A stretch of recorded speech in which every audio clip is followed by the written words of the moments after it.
Right, welcome everybody. I am Carly Esther Hazen, the VP of Brand for Easy Equities, and I'm honored to be your MC, your hostess with the mostest for today. Thank you so much for having me, and thank you all for being here. Everyone who's here today at the venue, and of course, our live audience, loyal insurers around the world and South Africa. So thank you so much. Insurance is quite an amazing industry that does a lot for people, and I'm proud that Easy Equities is now also part of that world with Easy Protect Asset-Aware Life Insurance, underwritten by Sanlam, who also owns 30% of Easy Equities. So this is a new world for me, and I'm really excited to be here with you guys. I really like the theme of this InsureTalk, which is all about disruption, the green journey, and exploring what it means to work in a much more environmentally friendly kind of way. Now, I'm really excited for the lineup of speakers today. We are going to kick things off in a moment, but before we do, I want to give a special mention to our headline partner, Bright, Southern Africa's premier proactive business risk specialist. Partnering with customers and brokers, Bright aspires to protect their businesses and improve their risk profiles. Bright is a subsidiary of Fairfax Financial Holdings Limited, a holding company based in Toronto, Canada, which through its subsidiaries is engaged in property and casualty insurance and reinsurance and investment management. So a huge thank you to Bright, as well as all of our event partners. That's My Way and Global Choices as well. And without you guys, we wouldn't be here today. So yeah, let's give a round of applause. Right, I'm now going to hand over to Llewellyn du Plessis, founding partner of CN&CO Events, and the man who makes all of this magic happen. Let's give him a round of applause and welcome Llewellyn on stage.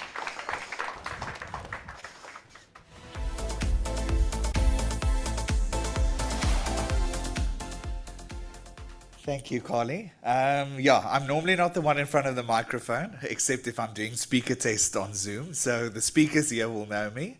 Otherwise, I hate being in front of the microphone, but seeing that Carl is in Canada, as you will see a little bit later, all of my team members have deserted me, so I had to do the thank you.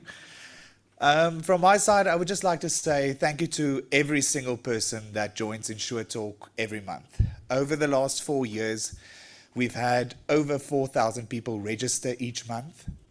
We have roughly about 2,500 to 3,000 people attending the session live each month, which is a far road that we've traveled from the mere 80 that we started off with the first session that we had to beg, borrow, and steal and get all of our friends to join just so that we can say InsureTalk 1 is there. And I still remember the poster, I saw it yesterday, the orange and blue with a little mouse that we launched 2 weeks after COVID was announced. And we thought, let's start a virtual conference. We didn't know anything about virtual conferences at that stage, and we just went along. And as you guys know, Colin and Carl even said the F word live before we were live. So great shout out to those guys that started InsureTalk probably on the right note. But here we are 4 years later. We've issued over 120 CPD hours thanks to the IISA over the 4 years, which is remarkable. And we get thousands of people attending this religiously. And we can't thank you enough, because without attendees, this is not possible. Without our fantastic sponsors throughout the year, we can't do this. And especially Bright for sponsoring today's InsureTalk Live, the second InsureTalk Live, and they've sponsored the very first one. So thank you very much to Bright for continuing with this journey with us, making sure that we can bring this one hybrid session each year with a couple of our InsureTalk guests joining us in person. Then I would just like to say, one of the big things for InsureTalk is that you can join InsureTalk wherever you are. We make CPD training accessible. So in the month of March, April, and May, I do feel like a drug dealer, because I get people phoning me to say I have not done any CPD certificates. Then my phone doesn't ring, and they want to do it especially the day before. So my phone this year will be off on that day. Because if you follow the InsureTalk journey, we have 18 CPD hours, more than 18 CPD hours. I think it's on 22 or something like that. So if you just attend InsureTalk religiously each month, you are done for the year. It's 3 hours once a month. along with Rianet that does a lot of webinars. All of our partners in the room, OMI, Santam, we do regular events for these clients as well. The GWII that's having a webinar on this morning as well. All of the institutes, the IIG, we partner with them to make sure that they host these webinars to make it easy for you, no longer to go to a room somewhere, have costs to be there. You can do it from the comfort of your home or your office. So thank you very much for joining. Please join InsureTalk 2025. The registration link is live in the chat box, so not to you guys sitting here. But the guys online, the registration link is now available on the chat box, and please register, add it to your calendars now. Then you have the full series in your calendar and you can plan around it. And we really look forward to joining you in 2025. So as I said, you can join InsureTalk from wherever you are, and that's one of our key driving factors for keeping it alive. So now, Carl can't be here. I'm very jealous of his trip. So he did polar bear scouting the other day. So we're now going to get a short message live from Carl, all the way from Canada. Carl, over to you. Welcome to this edition of InsureTalk Live. My name is Carl, and I'm one of the people that started InsureTalk, and it's phenomenal to see how it's grown over all of the years. Thank you to every single person in the InsureTalk community for supporting us. It's a great privilege to be adding value to this phenomenal industry. I'm joining from Canada. I'm in Kelowna at the moment, in British Columbia, and it just proves that one can join InsureTalk from anywhere, not just in South Africa, but worldwide. And we've also had speakers outside the country. So congratulations to Llewellyn and the team. Thank you very much. And to everybody at InsureTalk Live today, have a lot of fun, have a great end of year, and see you all again in 2025. Thank you so much, Carl. As you can see, it's -2 degrees currently where he's standing there. So we have much better weather here. Yes, so to close off, I just want to say thank you very much, everyone, for your support. We look forward to joining you again in 2025. Please register for InsureTalk. Please get involved. We've received amazing feedback from you guys. We'll send out another survey after the session to hear what you guys want to see in 2025. So please take the time. I know everyone is tired of a survey, but it's going to take 2 minutes. After the session, you can say, I would like to see this type of topic in the new year. I would like to see this speaker on the InsureTalk stage. So please make sure that you complete that survey. We received hundreds of messages already, and we're looking into that, and we want to bring the best content to you where it is comfortable for you to do those CPD hours. So yeah, thank you very much for joining, and enjoy the day.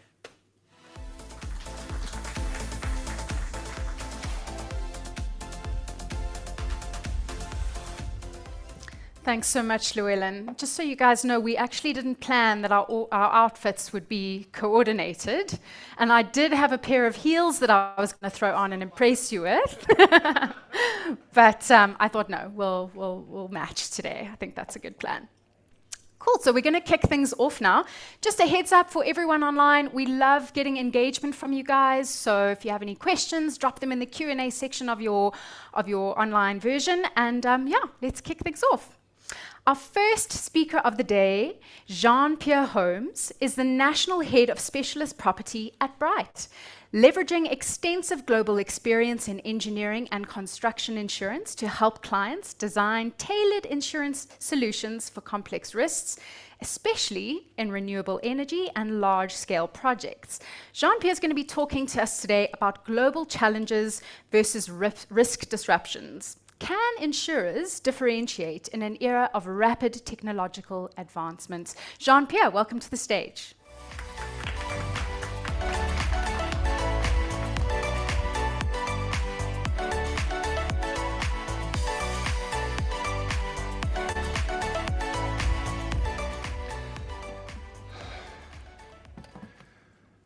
Morning, everyone. When my mom's cross with me, she goes, Jean! So please, JP. Everybody knows me as JP, so AKA JP is just good. And thank you very much for using my name.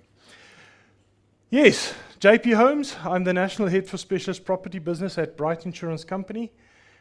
We are a proactive business risk insurance specialist that provides asset protection with expertise and foresight. We use risk management, engaging the client in terms of assessing their risk and designing the the correct product for them. Today, the bright team presenting here, there will be 3 of us. We're going to develop the discussion, as mentioned, disruption and the green journey, and how that will impact our clients and our industry going forward.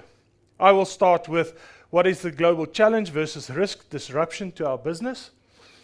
My colleague Nolotandu Kwandu, Head of General Claims and Procurement, will share her insights around global risks and what some of the top risks means in terms of the likelihood and what we might face in the future. And then finally, Christopher Opana will develop he's our Bright Reinsurance Manager. He will develop the topic and help us understand why need to go green, the sustainability, the benefits, and the downsides of not going green in your business. But just to calm my own nerves at this point in time, I'd like to make a couple of declarations. So the first declaration, I am what I am and I are what I is. Ne? So please bear with me. Please bear with me today. So I make this upfront declaration that if I say something that differs from your opinion, if I say something that has a different factoid to it, you're welcome to that. This is, after all, knowledge sharing and sharing our experience. So bear with me when that comes. Secondly, like you, I'm a student of life. I'm a keen learner. So what might be discussed today as best of class might tomorrow be just average. So bear that in mind with us. And secondly, I love dad jokes. Okay? The worst part of the dad joke is I laugh at my own dad jokes. Okay? So it's like, for example, that you know when a joke becomes a dad joke is when the punchline becomes apparent. All right? So I told you it's bad. I told you it's bad. And then final conclusion. What I hope to reach by the end of my session of this talk today is to help us understand my own thinking as well. What is the difference between transformation, change, and disruption? These are niche words. We hear them all over us. Oh, it's disruptive. Oh, it's change. Oh, it's transformation. But what does that mean? What does that mean from an organizational perspective? Because I think that is where the trick lies. I don't really think we understand what real disruption is, how that impacts our lives, and then we are slow to change or transform our business. We'll use a couple of examples to state. So why the focus on this? And what is global change versus disruption to our business? So let's look at global change first. We live in a VUCA world. Vulnerable, uncertain, changing, and adapting. That's real. All of us have seen this. So much so that world leaders and economists have started to use new descriptive terms to describe the situation we are in, the state of these cataclysmic events when they happen together. There's no word to describe it. So they've started to use words like polycrisis. Don't know if you've heard the word polycrisis.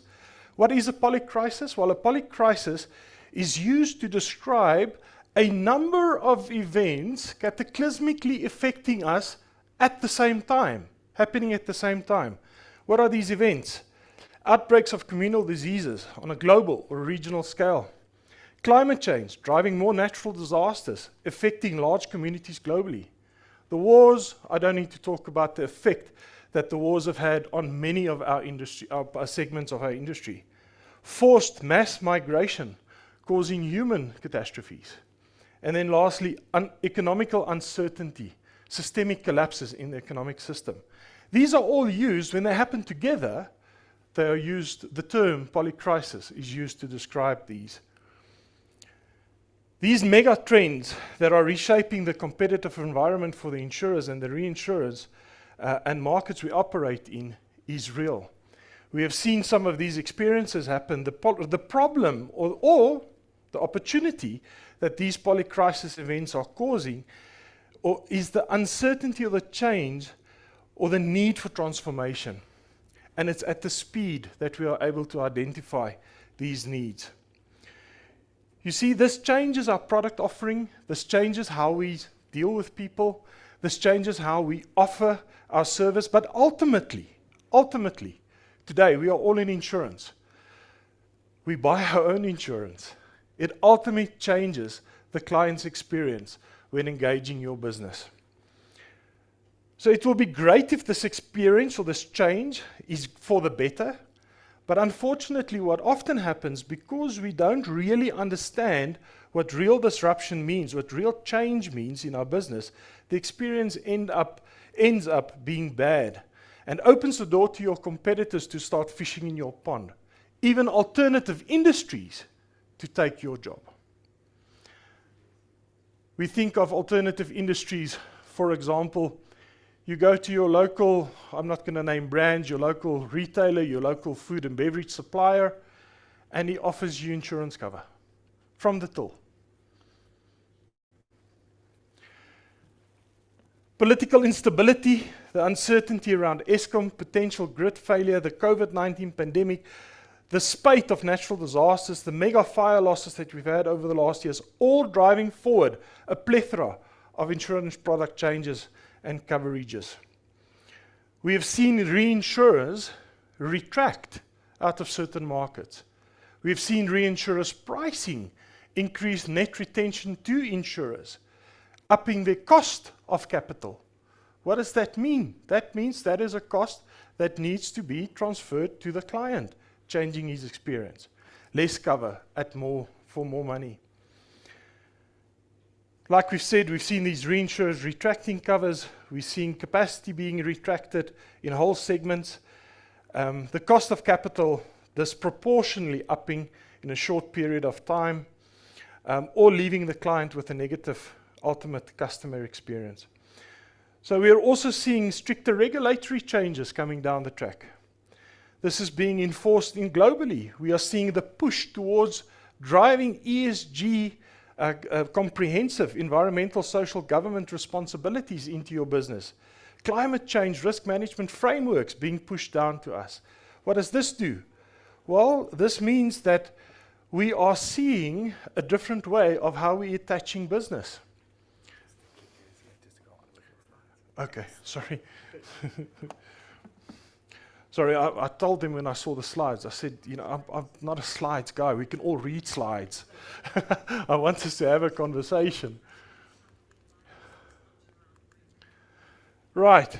Thank you very much. Thank you for that.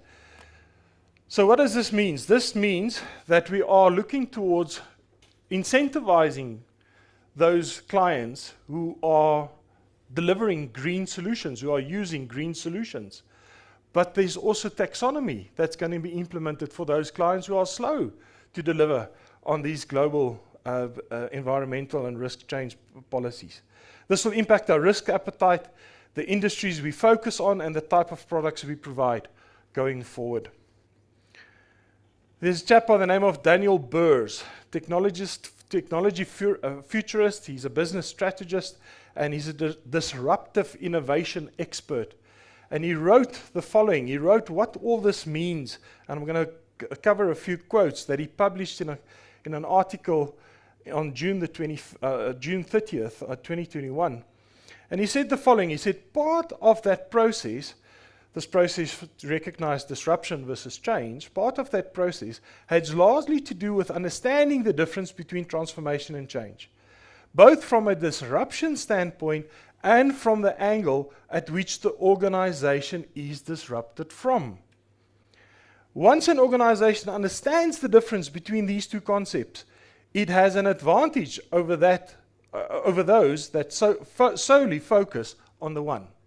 So if you just focus on changing your product, or you just focus on changing how you engage your client, if you understand what disruption means, you can differentiate yourself in terms of what you offer your client and the client experience at the end of the day. It is so. Software disruption and technology revolution will change our lives. Software over the next 5 to 10 years will continue to disrupt most traditional industries. Look at Uber, for example. Uber doesn't own a vehicle, but it's currently the biggest taxi company in the world. See, they've disrupted the industry. My wife and I had the privilege to travel abroad earlier this year, and we have traveled abroad before. But between the two periods, it was about 7 years that we've traveled. And we went to go visit friends of ours who still stays in the same place. And I cannot tell you the vast difference between how we got about publicly 7 years in Europe and how we got about now. It took us literally a couple of hours. They left us one of these access cards that you can access public transport on.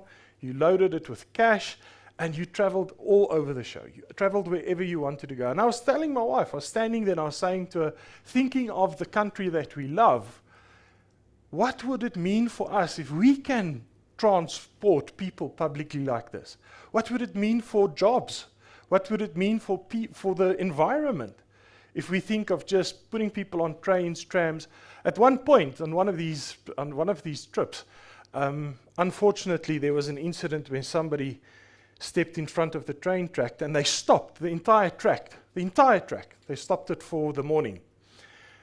Did that disrupt the traveling? No. What people did is there were two alternative ways of getting about. And all you saw, Jackie and my wife's name's Jackie. Jackie and I were watching this, and you just saw these people just go, the one went this way and the other lot that way. Didn't disrupt their world, it changed how they got to work.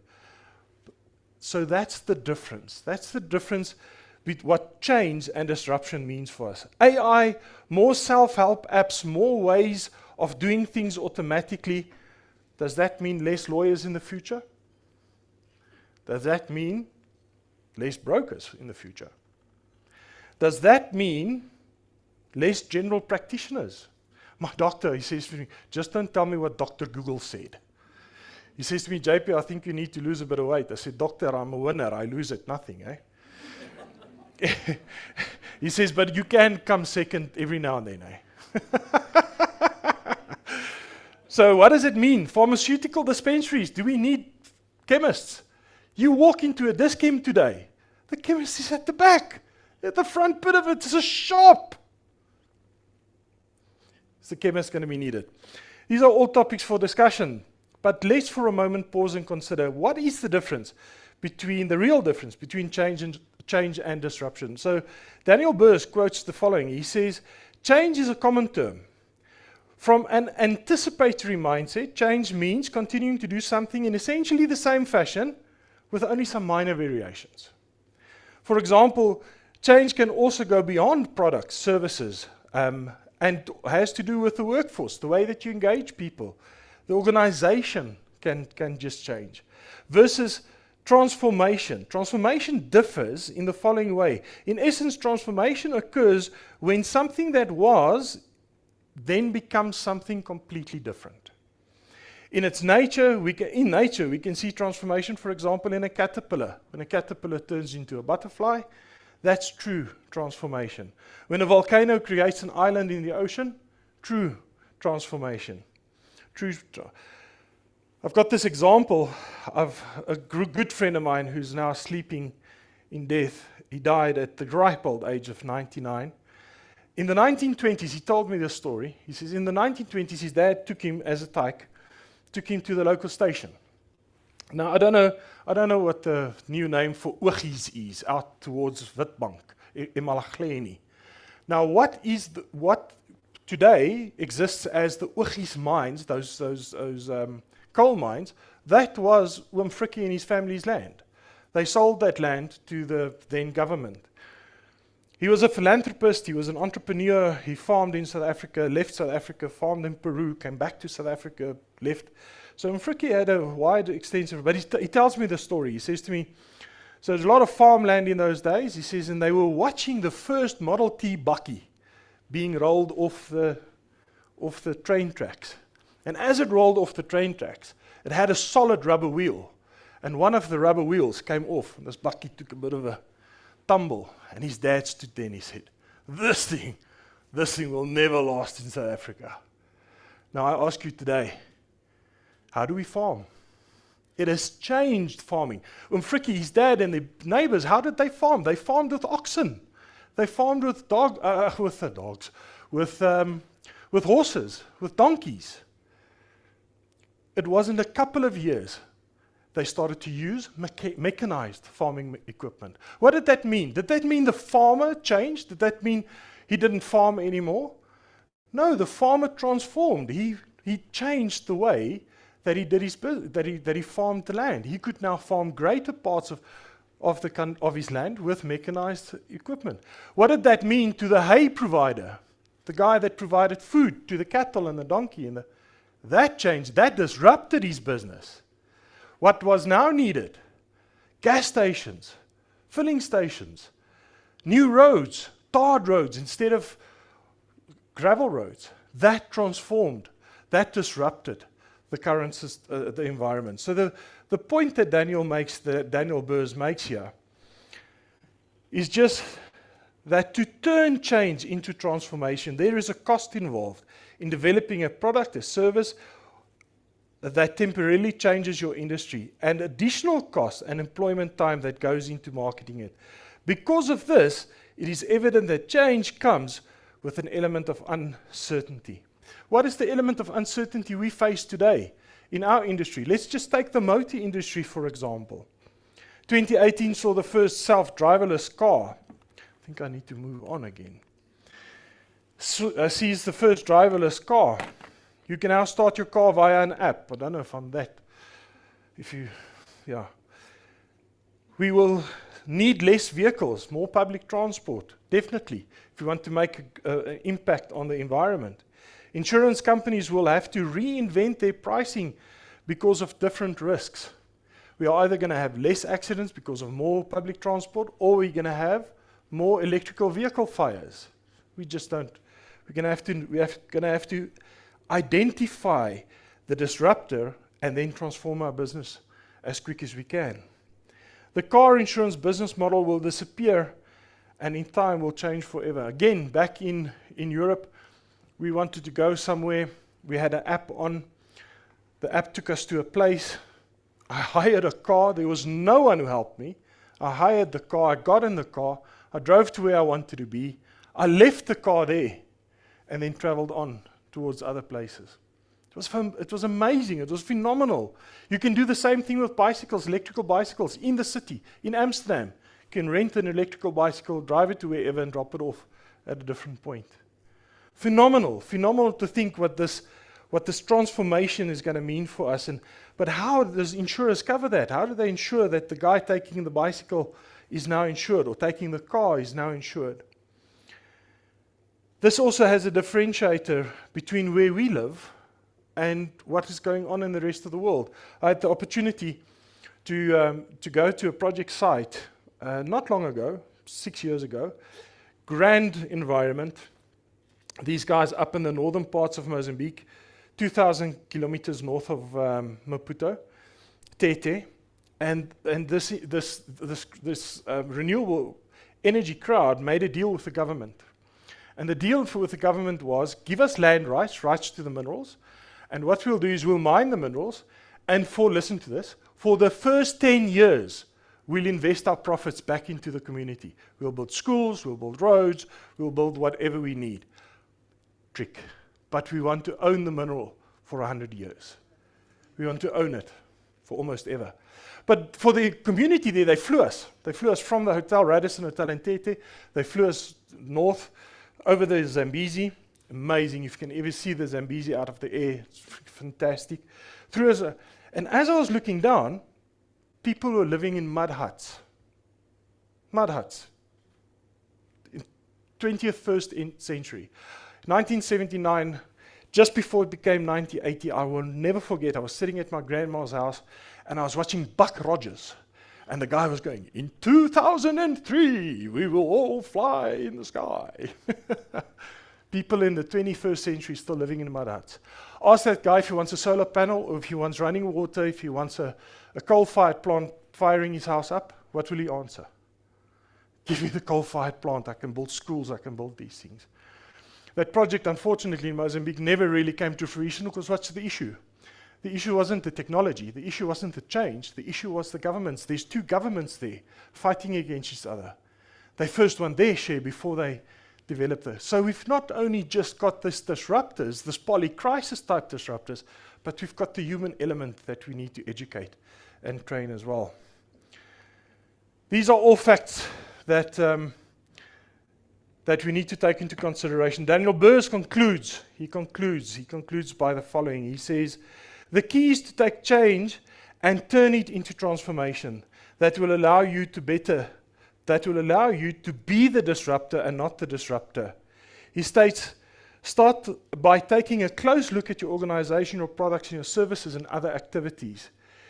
If they are not the same as they used to be, consider the degree to which you've been able to change or transform.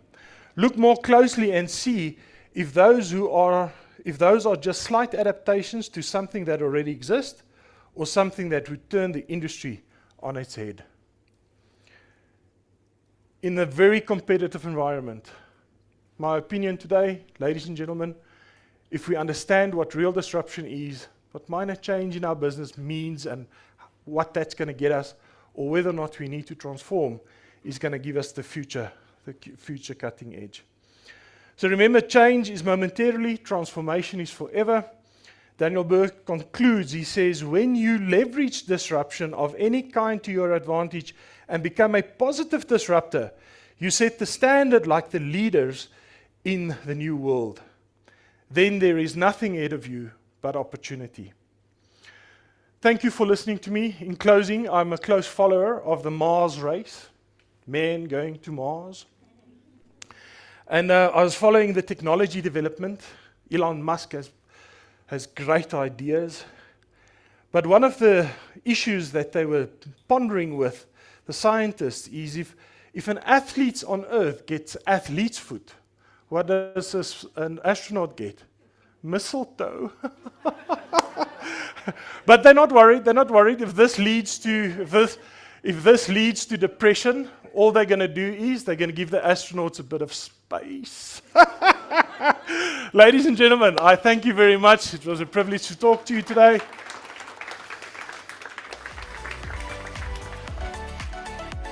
Thank you.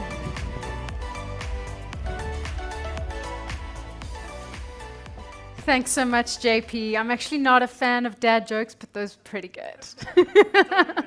They were pretty good. I had a good chuckle there. And I learned a new word today, polycrisis. That's an interesting word. So exciting to see what kind of disruption we've got in store for us in the future, not just this industry, but worldwide.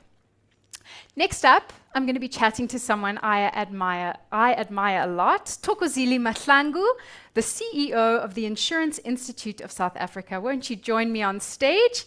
And we can chat about IISA, who's also our CPD partner and has been since day one. The IISA team is actually going to be outside there today, guys, so go have a chat to the team, engage, and find out more about what they do. Thanks. How are you? Good. Anyway, yeah, exit there. Thokozile, we have to stop meeting like this. Every time I see you, we're at some other insurance events and we've both got things to do. We need to find time to grab a cup of tea or a cocktail. Thanks so much for joining us today. I think I want to kick off by just saying, what is the role of IISA as a professional body? Can you talk to that and just give us an overview? Thank you, and good morning. Good morning to everybody as well. So the ISA is a professional body in the insurance industry, operating both in life and non-life. In every industry, there is a professional body to which professional members need to be accredited by or through.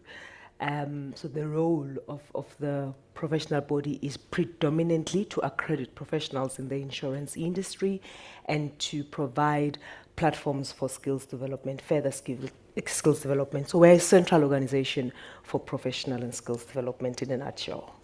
Great. And tell me about the value of being a professional member accredited with IISA. What is that? There are various elements. I'm just going to pick up a few Sure. key ones. So one of those key elements is that as an accredited professional, it denotes your credibility in the insurance industry. It elevates your standing. It indicates that you've gone through a process, a rigorous process of being verified, that you've got the competences, the skills, the experience and expertise for an insurance professional to practice within the industry. So that value is that elevation. It sets you apart from the rest of the professionals that are not accredited. So in a nutshell, that's what the value of a professional member or the designations. They give that elevation. There are 3 designations, the first one being the licentiate, the second one being the associate, and the third being the prestigious, the highest designation is the fellowship. So each level gives you a different standing in the profession and in the career of insurance. And also just to add on that ISA is a SAQA approved professional body. SAQA is a South African Qualifications Authority, and that also just brings that weight onto the designation that you are an accredited professional aligned to continuing professional development, and you are accredited by a professional body accredited by SAQA. Yeah, and of course, all of those things instill a sense of trust. You know, when you're dealing with someone, you know that you can trust them, that they've been accredited, and all those Definitely. So tell me, how does one become a member? Is there a process? Are there requirements? How does one do that? Yeah, let's start with the requirements. So as I said, there are 3 levels of designations.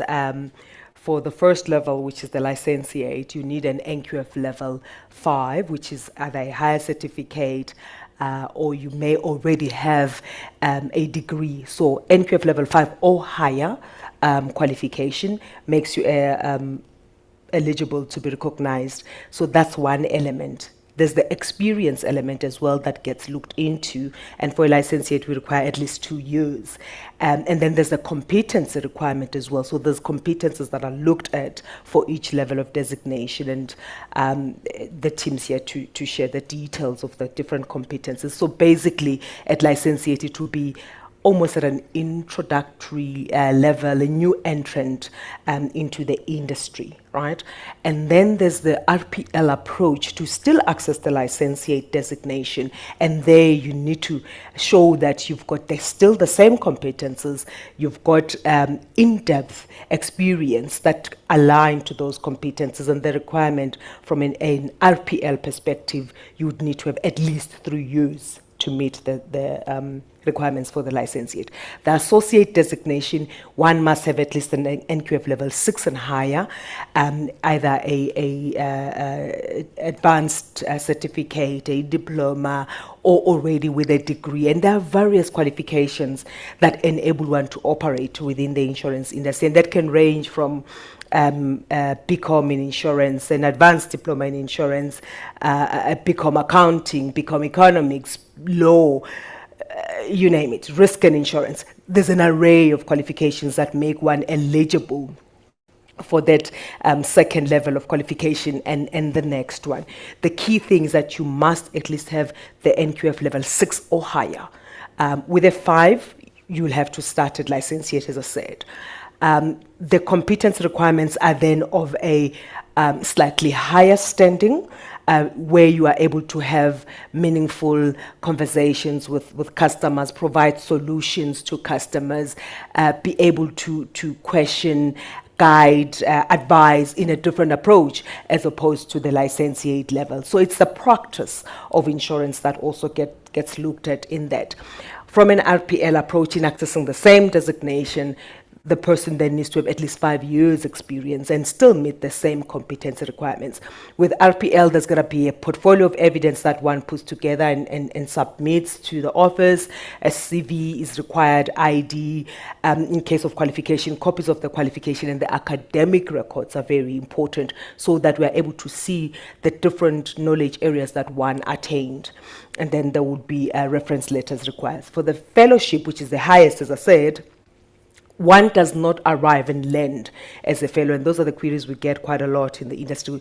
That I've got a master's degree, I've been in the industry for 15, 20 years, I qualify to be a fellow. It doesn't work like that.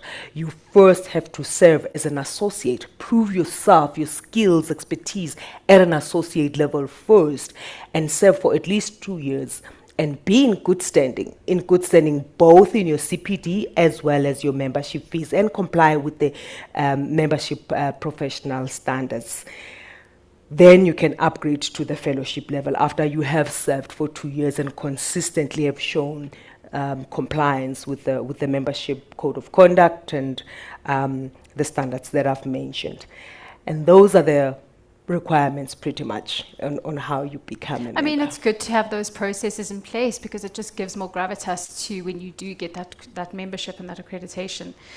As a professional body, what is the IISA doing to mitigate shortage of skills, particularly now and in the future? What are your plans? So there is no doubt that skill has become a challenge, and in many sectors or areas of the industry, leaders are concerned by technical insurance knowledge and the substance of it.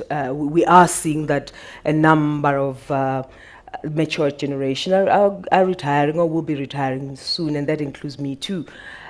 So that means we have a responsibility, as I say, to make sure that one, there's a pipeline created of skilled professionals that the industry can then tap into, recruit from, or already bring into the pipeline. So we introduced a program called a Youth Accelerator Program last year. We had the first cohort, they've completed their 12 months, so it's a 12 months program. At the end of the qualification, it gives one an NQF level 5, and it's a blended training program. So you do both home in-class training, and then you also do on-job training. And we get hosts from the industry that give the practical training. And the beauty of that program is that you get the experience at the same time. So what the theory you learn in class, you get the opportunity to go apply in practice immediately. So that the program does that. And there's also an element of mentoring and coaching into it, and also guiding the young, bright minds on a number of soft and technical elements. We also have things like guest lecture day type of a session where we get experts in the industry to come talk to the young people about the profession and what actually happens in practice. That program is meant to then create that pool at that entry level, right? The second cohort is currently underway. They started about 2 months ago, September. Currently underway, and that's focused on the life side of the insurance industry. So that's what we're doing to create that pool at the entry level, to make sure that in a year or two, there's a pool that we can all tap into. And if you're struggling to find skills, come to us. We will keep an aluminium of these people, and you can tap into them. Fortunately, the first cohort, about 90-95% is already employed by the industry, incredible. Which is amazing. And that's what we want. We don't want to create graduates that are unemployed. We actually want the young people to be absorbed into the industry, and we've been blessed to have that. The second cohort, as I said, it's just started, and if anyone here whose organization is available to host these people, and when I say host, I mean train, really train, work with them. It does take time, and that's the investment we need as professionals in the industry, that accountability and responsibility to make sure that that pipeline is created. From us who are currently in the industry, the outcry remains that we've kind of lost the technical element. So we run different programs that create that technical training. We have a program called CDI. It's a digital in insurance training program. It's been running for the past 2 years. We've had a huge uptake from the industry, and that program is looking at how does an insurer operate in the digital environment from a claims perspective, sales, underwriting, risk management, strategy, transformation. So the whole value chain of insurance. It really empowers one with those skills and then gives that technical touch to it. So at the end of the program, one is really able to make a difference in their businesses immediately. The other program is a mini MBA, also focused on a digital platform, and that started, I think, about a month or 2 ago. And we've got a group of professionals that have joined this program, and that's not only focused on professionals in South Africa, it's professionals everywhere in the world. We've partnered with TDI in delivering that program, and the professionals that are delegates that are part of that program are everywhere in the world. So you also get that sense of global flirt, global touch, and learnings that one can apply in the local context. Well, I think that's so poignant coming off the back of what JP was saying about transformation and change and all of these things that we're looking into the future for. We're essentially upskilling people to be armed and ready for those changes when they do come. And of course, pairing that with practical experience is so important, probably why you have such a high employment rate. So well done on that. 2025 is like right around the corner. What are your plans? What are you going to be focusing on next year? We've got, let me say, 5 focus areas, but I'm going to zone it to just 2. And I'm saying just the 2 because I really want us to, as an industry, start realizing the importance of being an accredited professional. So the focus is driving the membership. As you mentioned, the team is out here if you want to engage with them and start your journey of being an accredited professional. It's extremely important that happens. You've got to invest in your development, not for a regulatory perspective, but for your own professional development. Become that lifelong learner that we always talk about. So we're going to be focusing on really professionalizing the industry and getting every single professional in the industry to become a professional member. According to the FSCA statistics of 2022, there were over 300,000 professionals as KIs and REs registered with the FSCA. That's just an indication of how big a pool that needs to be plowed. The membership of the ISA is not there. It's probably 2 or 5% of that. So we are a long way of it, right? And the responsibility is for each and every one of us to become that accredited professional. You do not want to be left behind and lag. As I said, in each and every industry, there is a professional body. So you gotta attach yourself to a professional body in the insurance industry. The second one is continuing with this creation of technical skills. The Youth Accelerator Program 1, but also the programs, master classes, looking at creating the technical skills that are required to take the industry forward. We are also partnering with various other bodies on that front. For example, the Institute of Loss Adjusters, we are in conversation on how we can do a similar thing and create that continuity from a loss adjusting perspective. We are also in conversations with the FIA in how that can be done on a broker front as well. So those technical skills that will leave a vacuum in the industry, that's what we're going to be focusing on to make sure that the industry is ready going forward. Now, I would imagine there's a lot of value for members to connect with each other and to, share ideas and thinking. Are there any opportunities for members to connect and see each other? So that's always been an outcry for members to say, I want to know who else is a member. I want to connect with fellow members, and I want to exchange knowledge on how we can actually make the ISA better. So we introduced social events for members. We recently hosted a sip and paint, and there was a lovely social event. Love a sip and paint. Done a few myself. Paint terribly, especially the more I sip. But that's okay. It's fantastic. That's allowed. But it's an opportunity for members to connect, and it was really amazing. And we recently also had a golf. It was our first golf ever. And I want to emphasize, these are events for members. They're not necessarily open to everyone. And that's because the members' outcry of wanting to connect with each other. So there will be a bit more next year, most likely 1 a quarter. We'll be hosting a social event for members to engage. So if you're not a member, do take the opportunity. If you purely just want to have that social engagement with other professionals, you can do so. But this, I want to emphasize, is for professional members and not just for open to one who's not accredited. So it's important to get accredited if you want to benefit on that as well. One other way, members always request lifetime or lifestyle is the right word, benefits that enable them to stay connected with each other. It's holiday time, some are doing group travel, so we do have discounted rates at Sun International Properties. We also have discounted rates at Avis Budget. So those are other ways of keeping the members connected.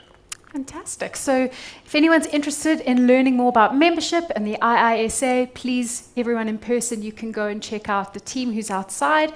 Otherwise, I'm sure we can all find information online as well. Thank you so much, Thokozile, for joining me. It's lovely to see you again. Thank you. Thank you. I'll see you soon for lunch. Absolutely. Thanks so much. Thank you very much.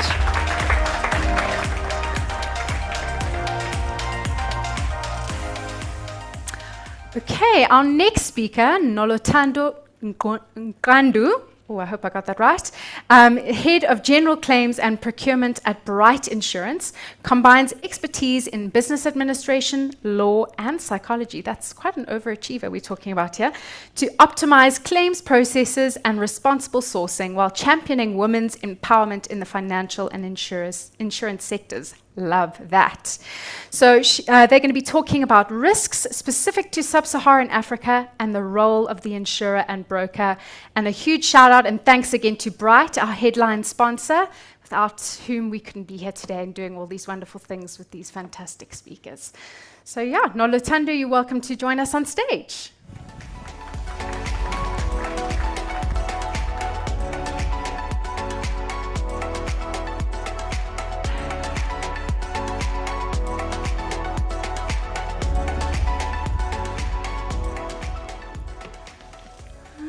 Fantastic. Good morning, everyone.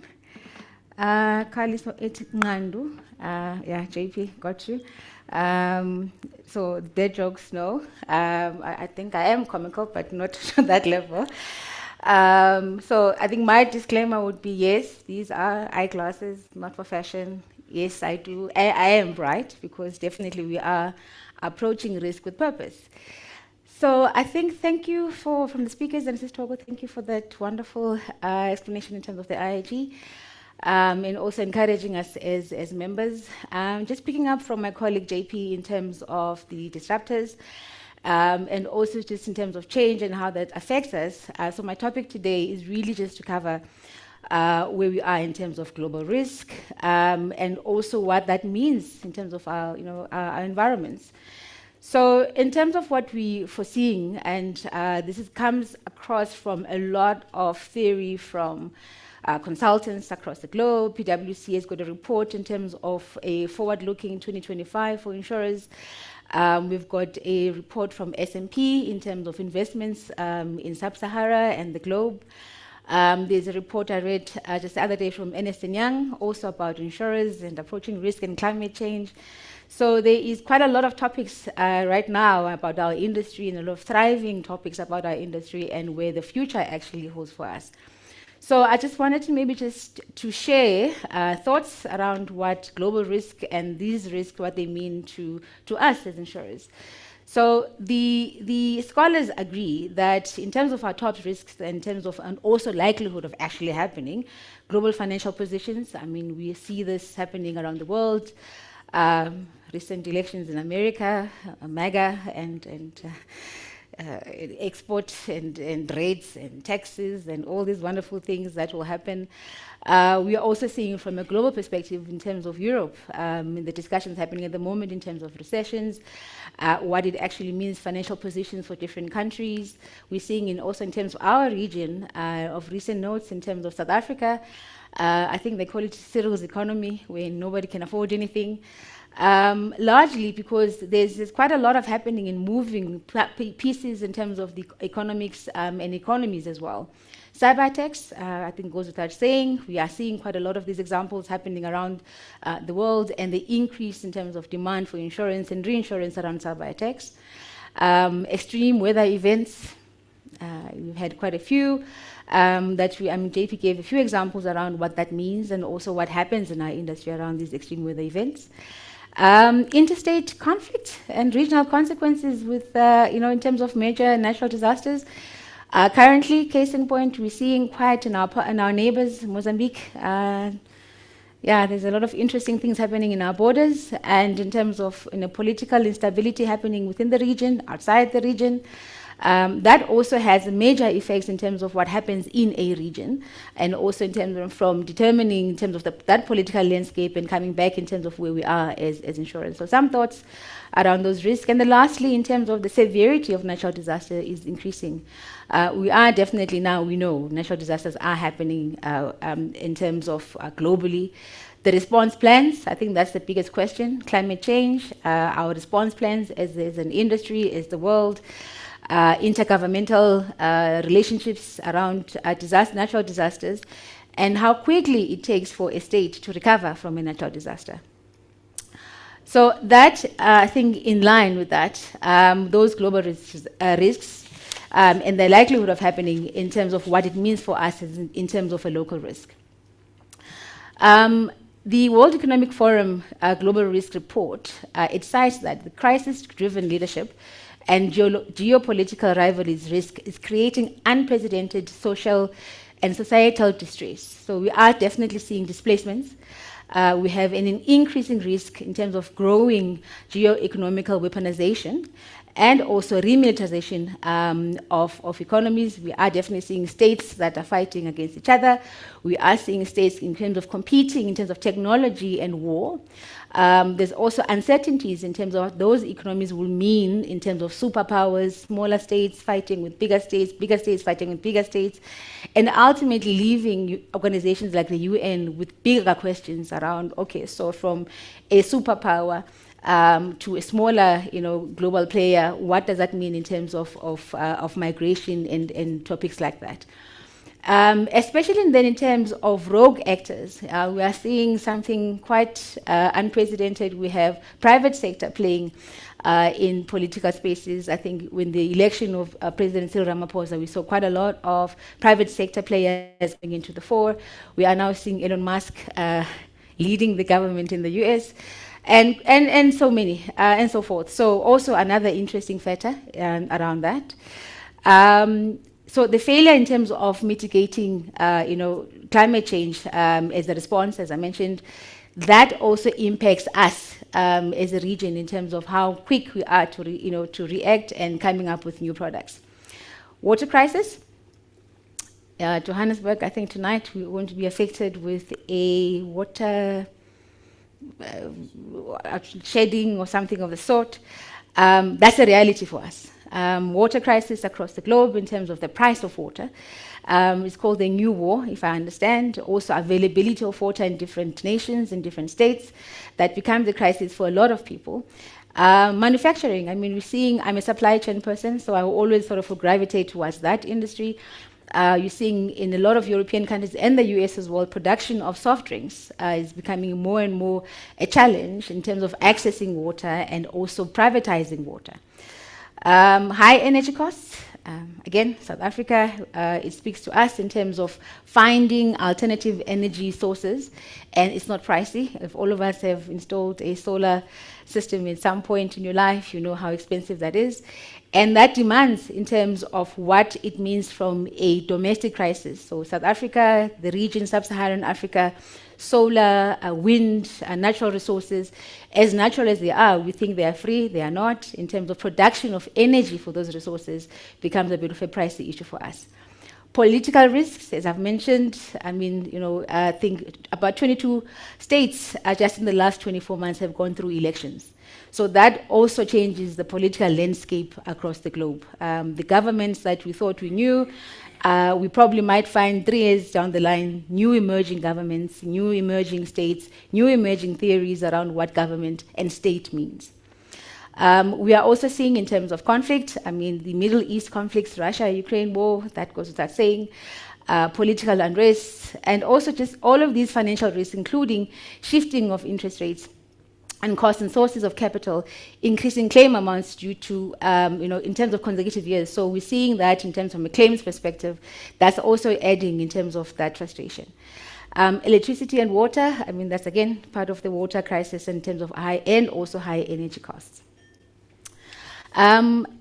Also at the same time, we're seeing also something interesting from a global perspective as well. Governments now are actually reviewing their investments in critical services like health, education, economic development, and we're seeing that dwindle over time. We see that in terms of infrastructure costs in our country, and further harming our social cohesion in terms of as a nation. So, I think we've had more practical examples from when JP was actually giving us this talk around what it actually means from a risk perspective, and how you have actually disruptors that would either disrupt a specific market by giving birth to a new market. However, I think there's quite also with that disruption comes with risk. I mean, as I've mentioned, there's quite a number of risks that we are picking up as an industry. So translating these environmental risks into particularly our region, Sub-Saharan Africa, the effectiveness of our role as insurers, what does it mean for us to be able to, what role do we play in managing risk, in also creating an environment that enables people to buy insurance? I think we can all agree. We've mentioned a lot of risks around affordability, so we are seeing that as part of a risk that customers are complaining about quite a bit in terms of accessibility of insurance, etc. So the effectiveness of our role as insurers, we need a comprehensive and understanding of risk. I think that's quite important. I mean, we've mentioned now quite a few. I've seen quite a few topics around cyber and in terms of how to approach cyber. It is no longer an academic conversation. We are seeing quite a lot of cyber attacks, especially we are now approaching, is it November? It's Black Friday, that's approaching us soon. So there's quite a lot of a thriving communication around what Black Friday means and how to secure your information before you make those online purchases. Products that can make a moderate impact of that risk. From a product availability, I always sort of challenge when somebody says, well, everybody needs insurance, and there's quite of an unequal society, particularly in our country, in being able to translate a product that somebody who has not interacted with our industry that can actually understand. It always poses as a challenge for all insurers, and I think as ourselves as brokers and partners, of actually helping insurers understand, firstly, the impact of what it has in terms of from a risk, and also unpacking products that make sense to quite a few people. Customers may not consider risks that have a significant impact on their business. These risks, I think from a customer point of view, there's quite a close link, and I'm pulling now the psychology element in that.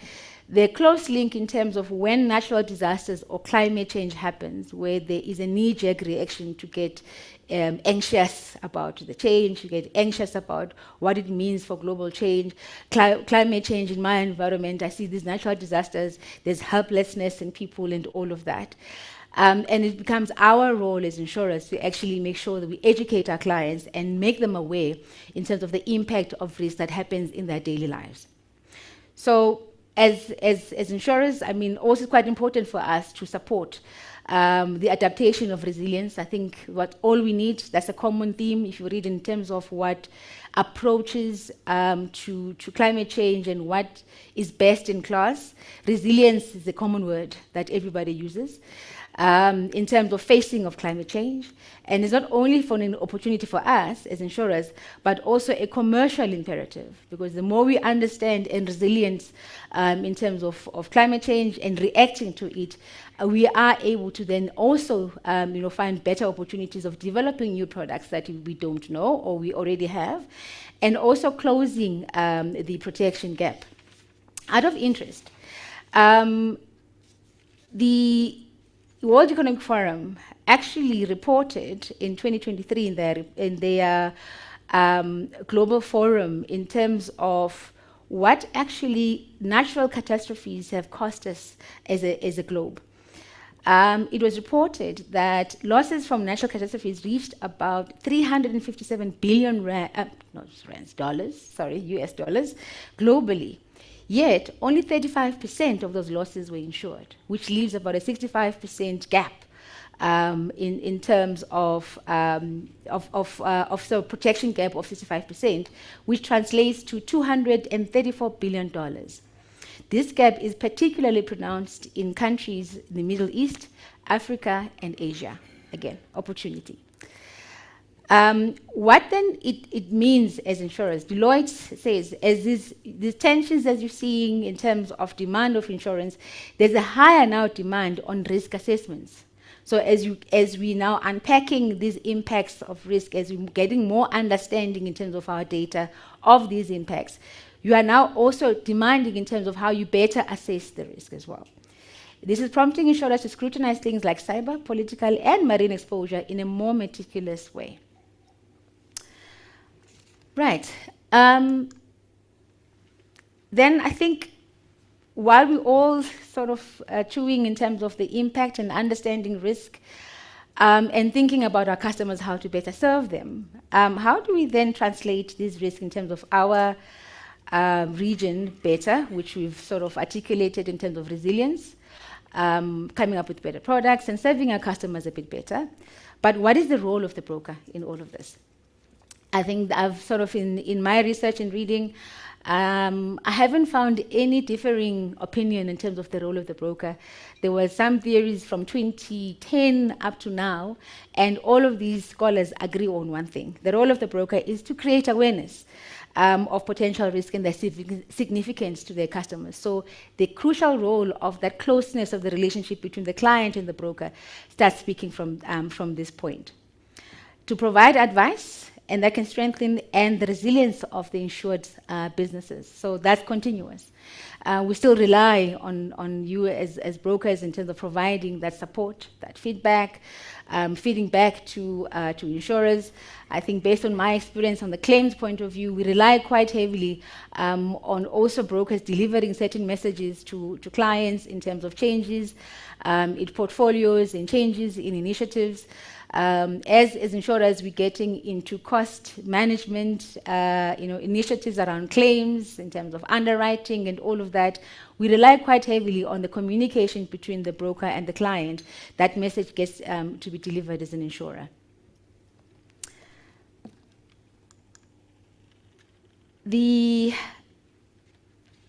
Quite largely, I just out of also an interest in terms of what that relationship between clients, brokers, insurers, the concerns that are inherent in terms of our region. Again, it demands of us to have a view of our customers' biggest macroeconomic concerns. So we've highlighted the global risks, but I'd like to also just zone in on more relatable macroeconomic concerns around the changes of AI. I mean, as partners, as insurers, as brokers, one of the biggest challenges around is an educated customer that understands their products. So generative AI becomes one of the biggest, in my view, technological advances that you also need to be aware of and also just plan around in terms of our processes and operational efficiencies. Affordability, as I mentioned, it's always a big point in terms of discussions around how affordable is insurance. As somebody who interacts with supply chains, just recently met with the motor body industry, and one of their biggest issues, and panel beaters are not scammers.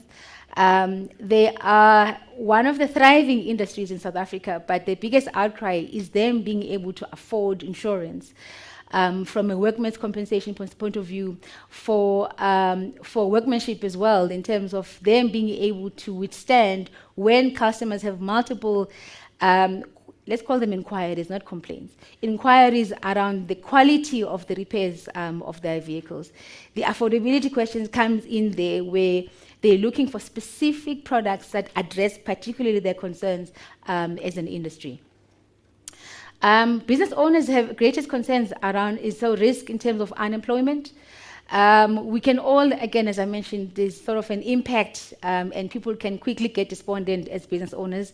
We've definitely seen this in terms of post-COVID, as a lot of businesses struggled to come back and reopen their doors.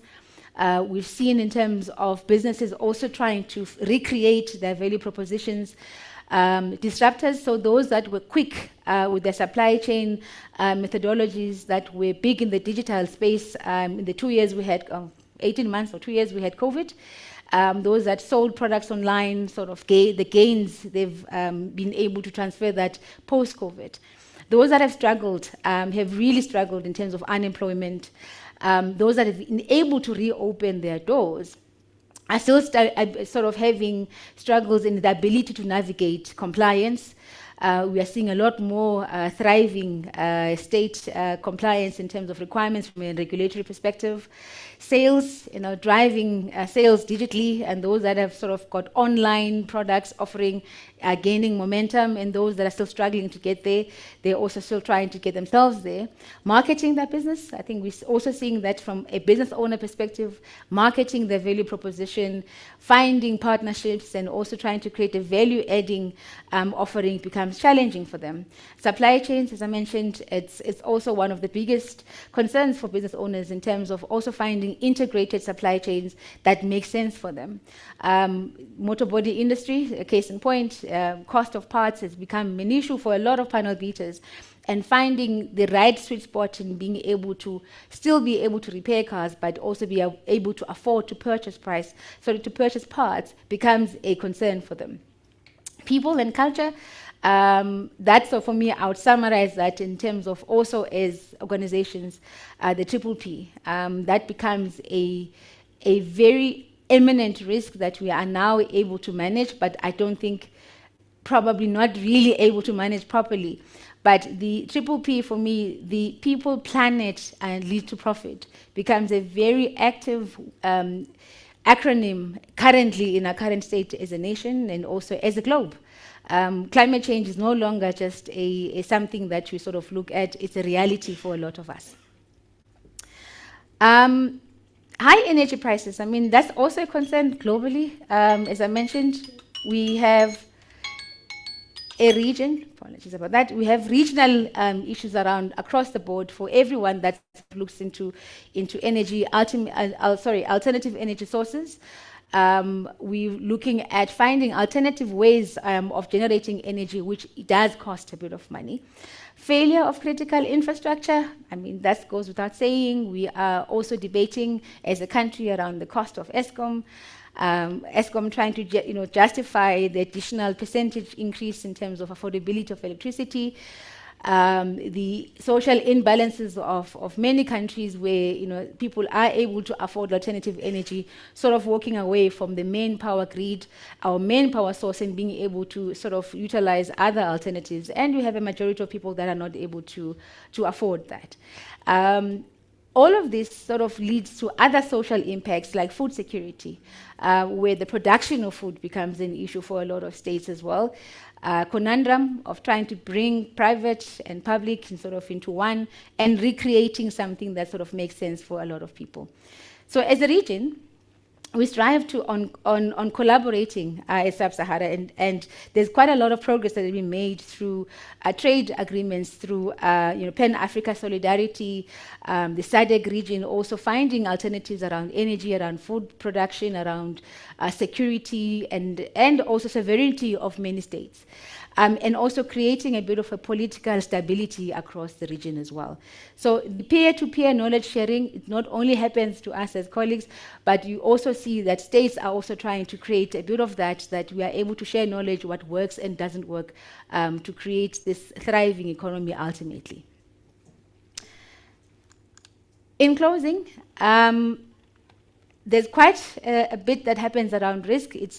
I think the aim of this is to create awareness in terms of what the impact is around risk, not to create people to panic, but a deep thought around what we do as corporates, what we do as individuals, ultimately where we position ourselves from a climate change perspective as a people, as a corporate, as partners, as insurers, gives us that competitive edge against other nations, against other companies, but ultimately giving us a thought process around also how you approach these various risks, and not necessarily with fear, but with a bit of resilience. Thank you.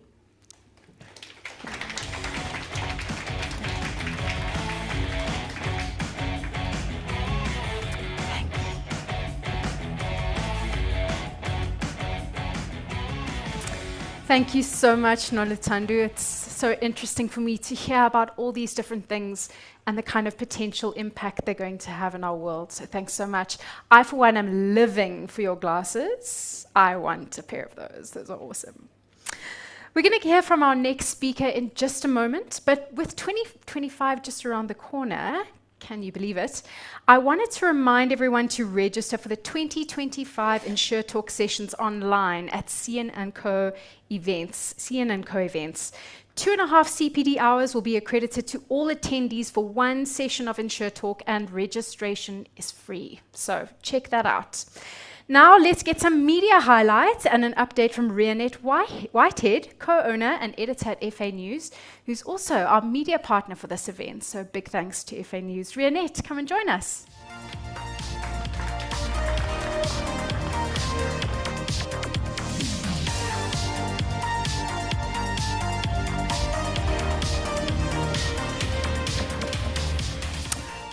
Hello everyone, it's great to be here in person. I must admit it's much easier to do those 10-minute recordings every month. I agree with you, Leanne. Not cool. Anyway, I am here. It's great to see some faces. I prepared, my time is normally 10 minutes. I prepared a 20-minute thing, I lie, because I wanted to do more highlights of what the year was. But Noluthando, where are you? You did a great job. My job's done. Okay. So it's going to be about 3 minutes from me. Thank you for the opportunity to be the media partner, CN&CO. I know I don't always stick to the rules of doing industry stuff, and I talk about some other exciting things that we are busy with. So thank you for entertaining that and for not be cross with me. A lot of the things you said, Noluthando, was on my list, so I'm not going to repeat all the challenges and all the things that are relevant to our industry. I'll delete my list and mention only a few things that we've picked up. Digital transformation is a reality. With JP, Noluthando, you've spoken a lot about it. But what we pick up on ground level is that there are still a lot of resistance, especially in the smaller brokerages where they're going paperless. Yes, still remains a challenge and still remains an issue. So as much as we think we're going digital all the way, not everyone is unbelievably there yet. So I think if you are one of those who are not completely on the paperless journey, maybe 2025 is your year to really embrace that paperless journey. Regulatory challenges remain an issue. It will always be top of the pops, too many to mention, but the reality is that everything is about protecting your client. But it certainly is adding a lot of pressure to, once again, FA News is for the broker. Our main target audience is the advisor and the broker. So a lot of our topics and a lot of our content is around how do we try and make the life of the broker easier, although we know that the whole industry reads us and listens to us and look at us. One of the things we've definitely picked up this year is, I want to call it mergers. I want to call it the opportunities to really join bigger networks. You can keep on doing what you do. But I do regular interviews. It's all available on the FA News YouTube page. And I did quite a lot on opportunities for advisors and brokers to really join bigger networks where they can more or less carry on with what they do in the way they do it.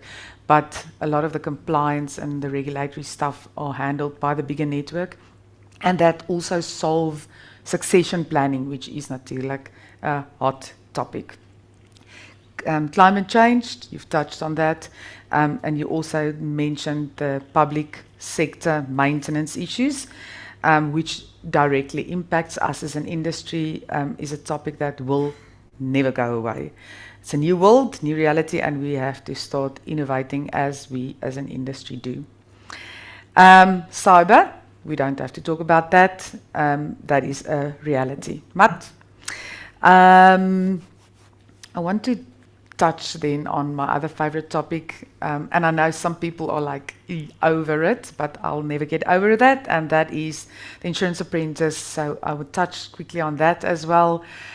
We often get the question, and I've mentioned this before, of the over 35s who really want to take part in something like this. Where was this when we were under 35? We will do this with our closed eyes during an afternoon nap. These youngsters don't know what they do. I think with Christopher coming up, maybe you can give them some insights. It's not as easy as what it looks, having that pressure, 10 minutes to prepare, or your cameras completely on you all the time is not that easy. So by this time, everyone also knows that we are going to television. The stress is real. The very interesting part when we're setting up tasks is really getting tasks for the contestants that is not going to open up you as a sponsor, be it an insurer or a broker, for comments, for the wrong comments. The tasks has to be chosen so carefully. Do we go broker versus client? No. Because if a broker sponsors a task where we talk about broker versus client and the direct team is brilliant and they win, how's that going to look like? So there's a lot of things. And then the other very interesting thing is when I get the tasks back, the jargon. We as an industry just can't get rid of the jargon. And I think that's why a lot of people don't understand insurance and don't know what it is about. To dumb it down, basically, to really make sure that when we do give these tasks, and when the contestants do their presentations, that they really keep in mind that the average Joe Soap do not understand half of the terms we so comfortably use in our day-to-day talk. Challenge is absolutely real. But for those who want to watch, our purpose is to really enlighten people about what insurance is. We want to create a positive experience. Obviously, talking about skills, we also want to say to people, get people to say, oh, wow, this is like an industry, seems like an option to go and work in. Our first episode will be live on 19 June on SABC3. It will be 8 episodes this year, not 7 like we normally do. And it's all very exciting. So that's my brief update. I hope that during the year I have added some value to some people. I have to throw in the marketing stuff. Llewellyn mentioned it, but I'm also going to mention again, we do a lot of the CPD stuff. Our magazine, I think the only industry magazine that we still print, for those who really like to have that printed version in their hands, you can just subscribe. Digital, 3 CPD hours per edition, 4 newsletters per week on topical industry issues from Monday to Thursday. Webinars, and then obviously the Insurance Apprentice, for which you can also get your CPD hours. So that's it from me for the year. Have a great break, everyone, and come back energized and safe in the new year. Enjoy the rest of the session.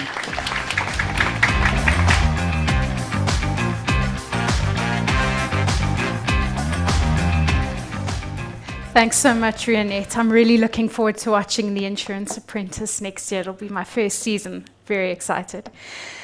Thanks, everybody, for joining InsureTalk today, and we hope you've enjoyed the speakers so far. I certainly have.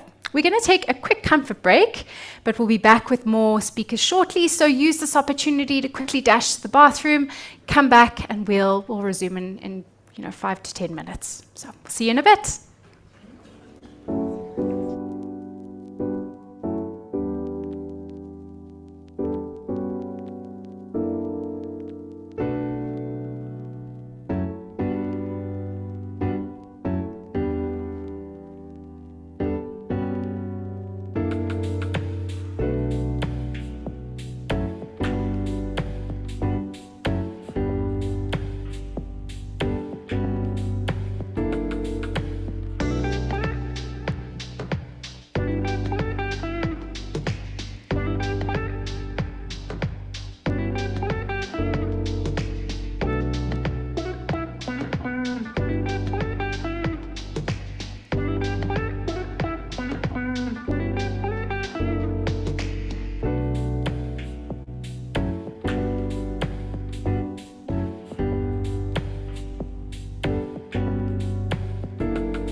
a smile to your pocket. You got me, you and I. I'm losing to you, I'm a sinner. Taking my mind, I'll never see you in the dark, 'cause you're shining bright. Why you leaving me now? I'll never see your soul inside, but I tried so hard.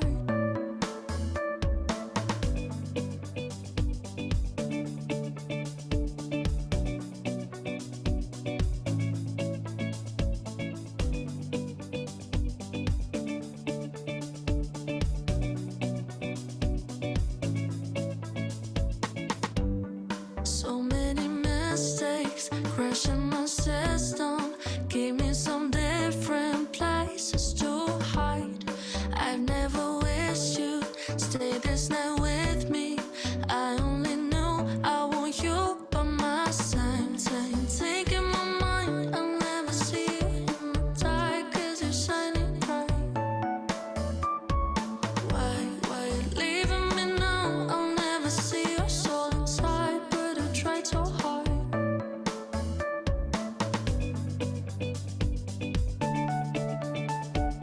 Why now? 'Cause I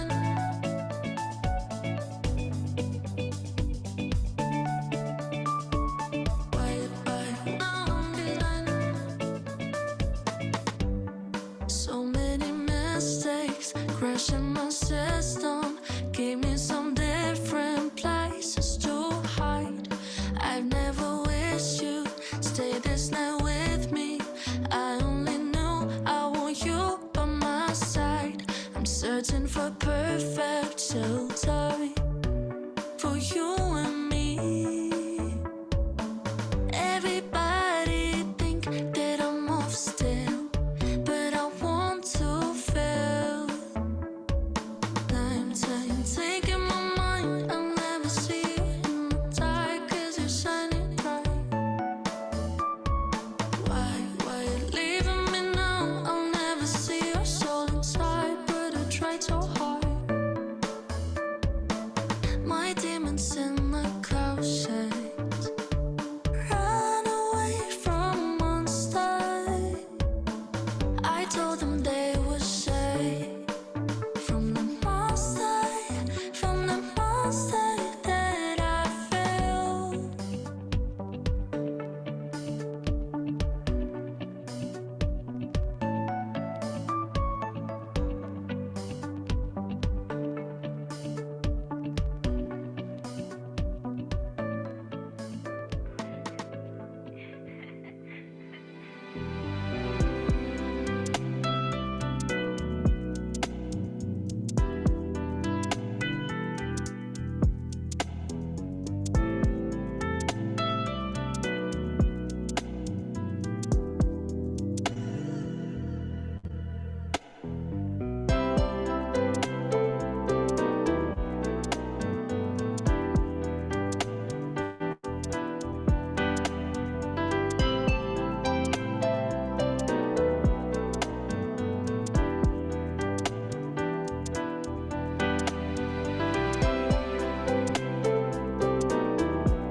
Right, everybody, we're going to start in about 2 minutes, so you can come back into the venue, settle down, and yeah, we're going to kick off in just a bit.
Welcome back, everybody. We've already had some really interesting talks this morning, and there's more to come. So let's get our next speaker on stage. Christopher Arpenaar, Reinsurance Manager at Bright and founder of the Claims Forum South Africa, merges legal expertise, strategic leadership, and tech innovation to drive talent and industry advancement in insurance. He's also the Insurance Apprentice The Insurance Apprentice. He's a previous winner, 2023 winner. Today he's going to be talking about going green in insurance, assessing the sustainability, benefits, and potential risks for insurers and the insured. You can come up on stage, Chris.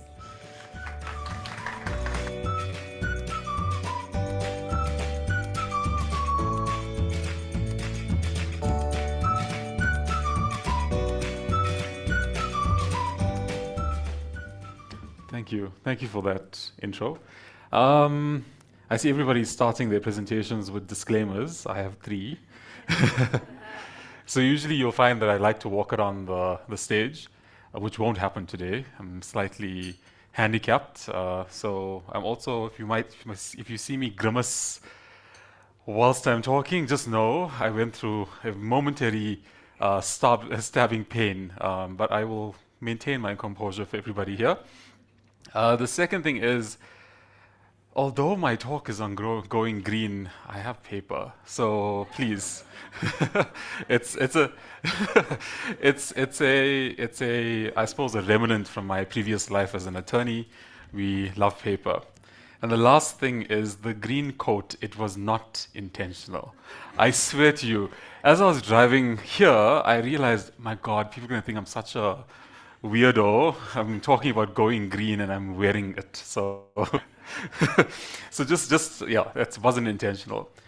I'm just going to start off by saying that in life there are many moments where you'll have to make really, really important life decisions based on very few facts and insufficient information, right? And so when you make these irreversible choices,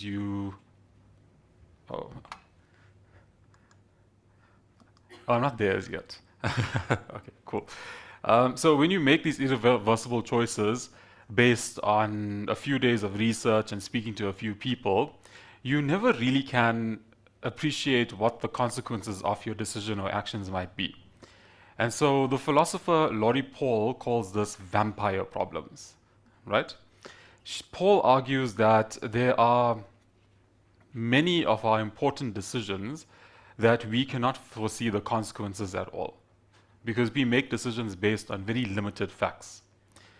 So the example that she uses is one of a vampire, right? So picture this for a moment. Count Dracula arrives at your home. He knocks on the door and says, "Can I come in for tea? Because I need to explain to you the benefits of vampirism," right? He tells you about transfiguration, about flight, about immortality, about a whole world of youthfulness, and it seems quite, quite amazing, quite intriguing. It's one of those situations where, yeah, maybe I should become a vampire, right? And so you then try and consult movies about vampires, and you speak more to Mr. Count Dracula, but still, no one can actually tell you what being a vampire is, right? And that's a vampire problem. You have to decide these problems based on insufficient evidence. And Paul gives many examples of this. It's like going to war, moving a city, changing religions, right? And the most important, I think, interesting example is parenthood.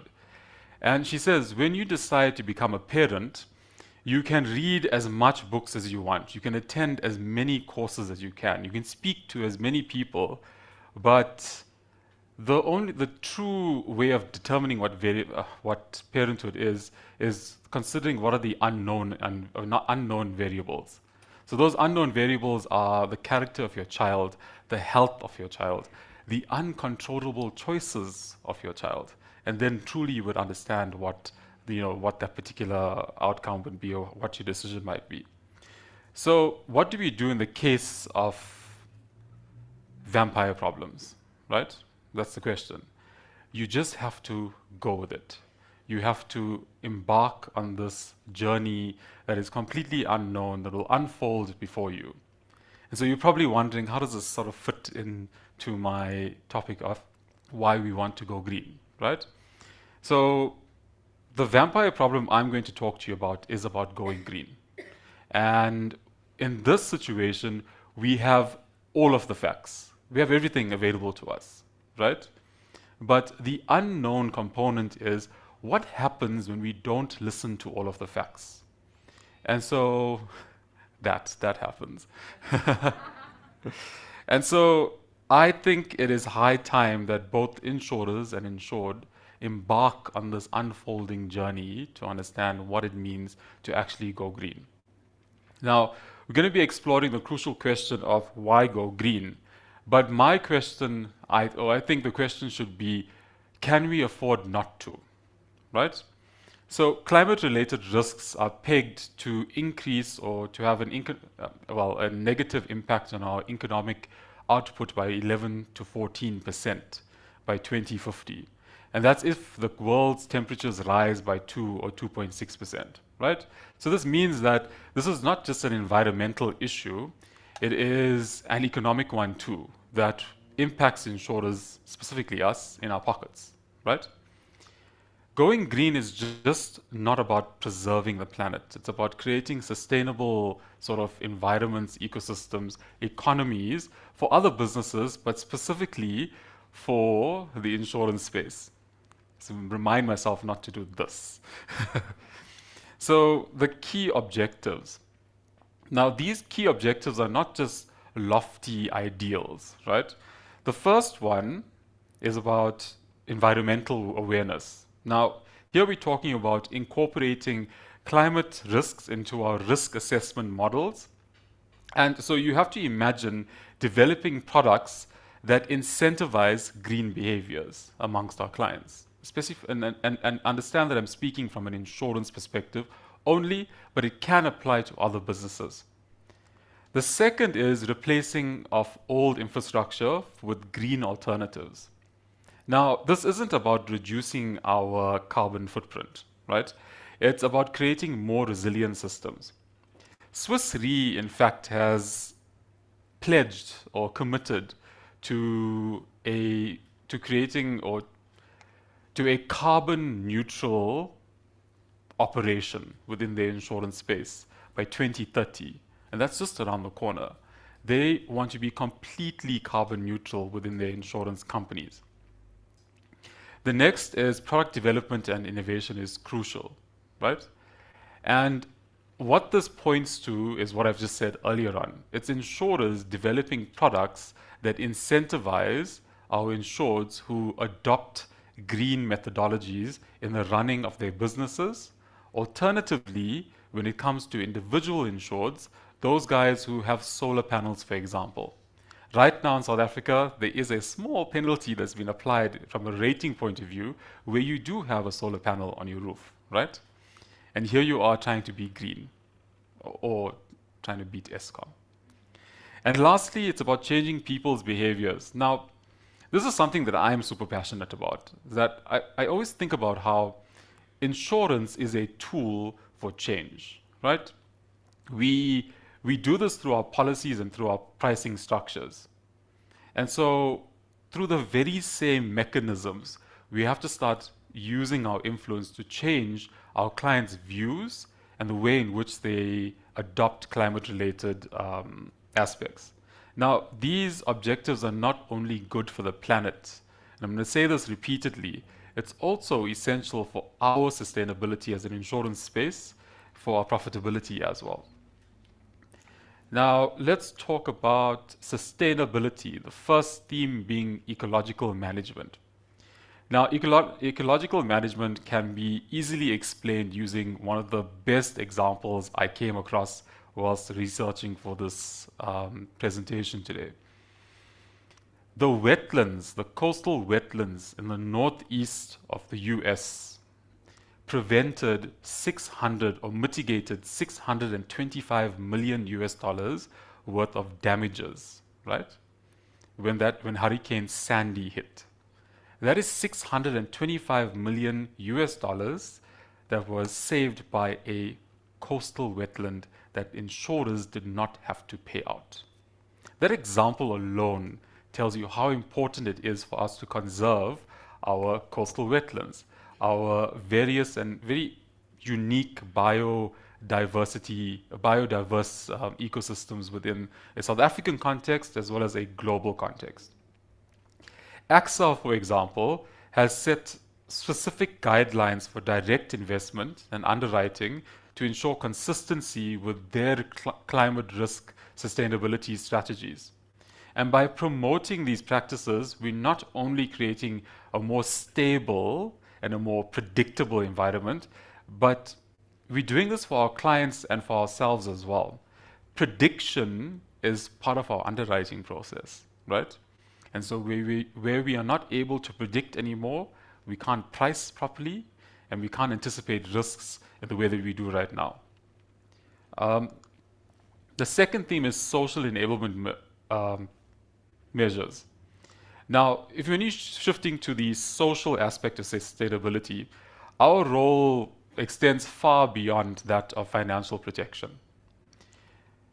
It is the way that I see it is that we as insurers have the ability to drive social social change. So we can impact the access to basic needs. We can create a sense of ownership amongst our insureds. We can promote equality. And so these are not just, or they aren't just social goals. These are strategies that are designed for more resilience. Is my 20 minutes up?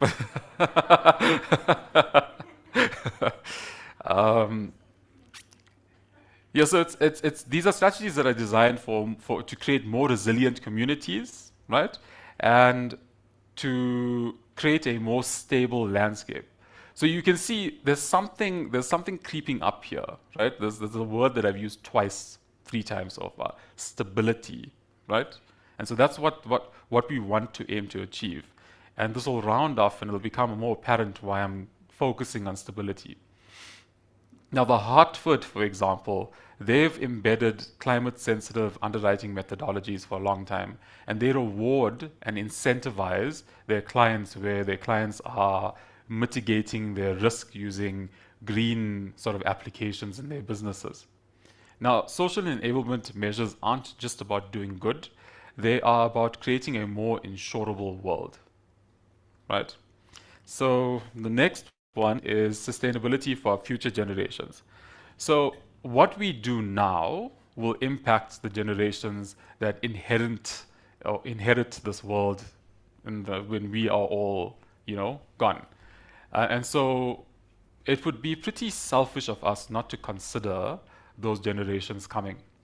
So we need to advocate for policies that address climate change to a large extent and we must engage in long-term strategies that invest in education and awareness through climate change.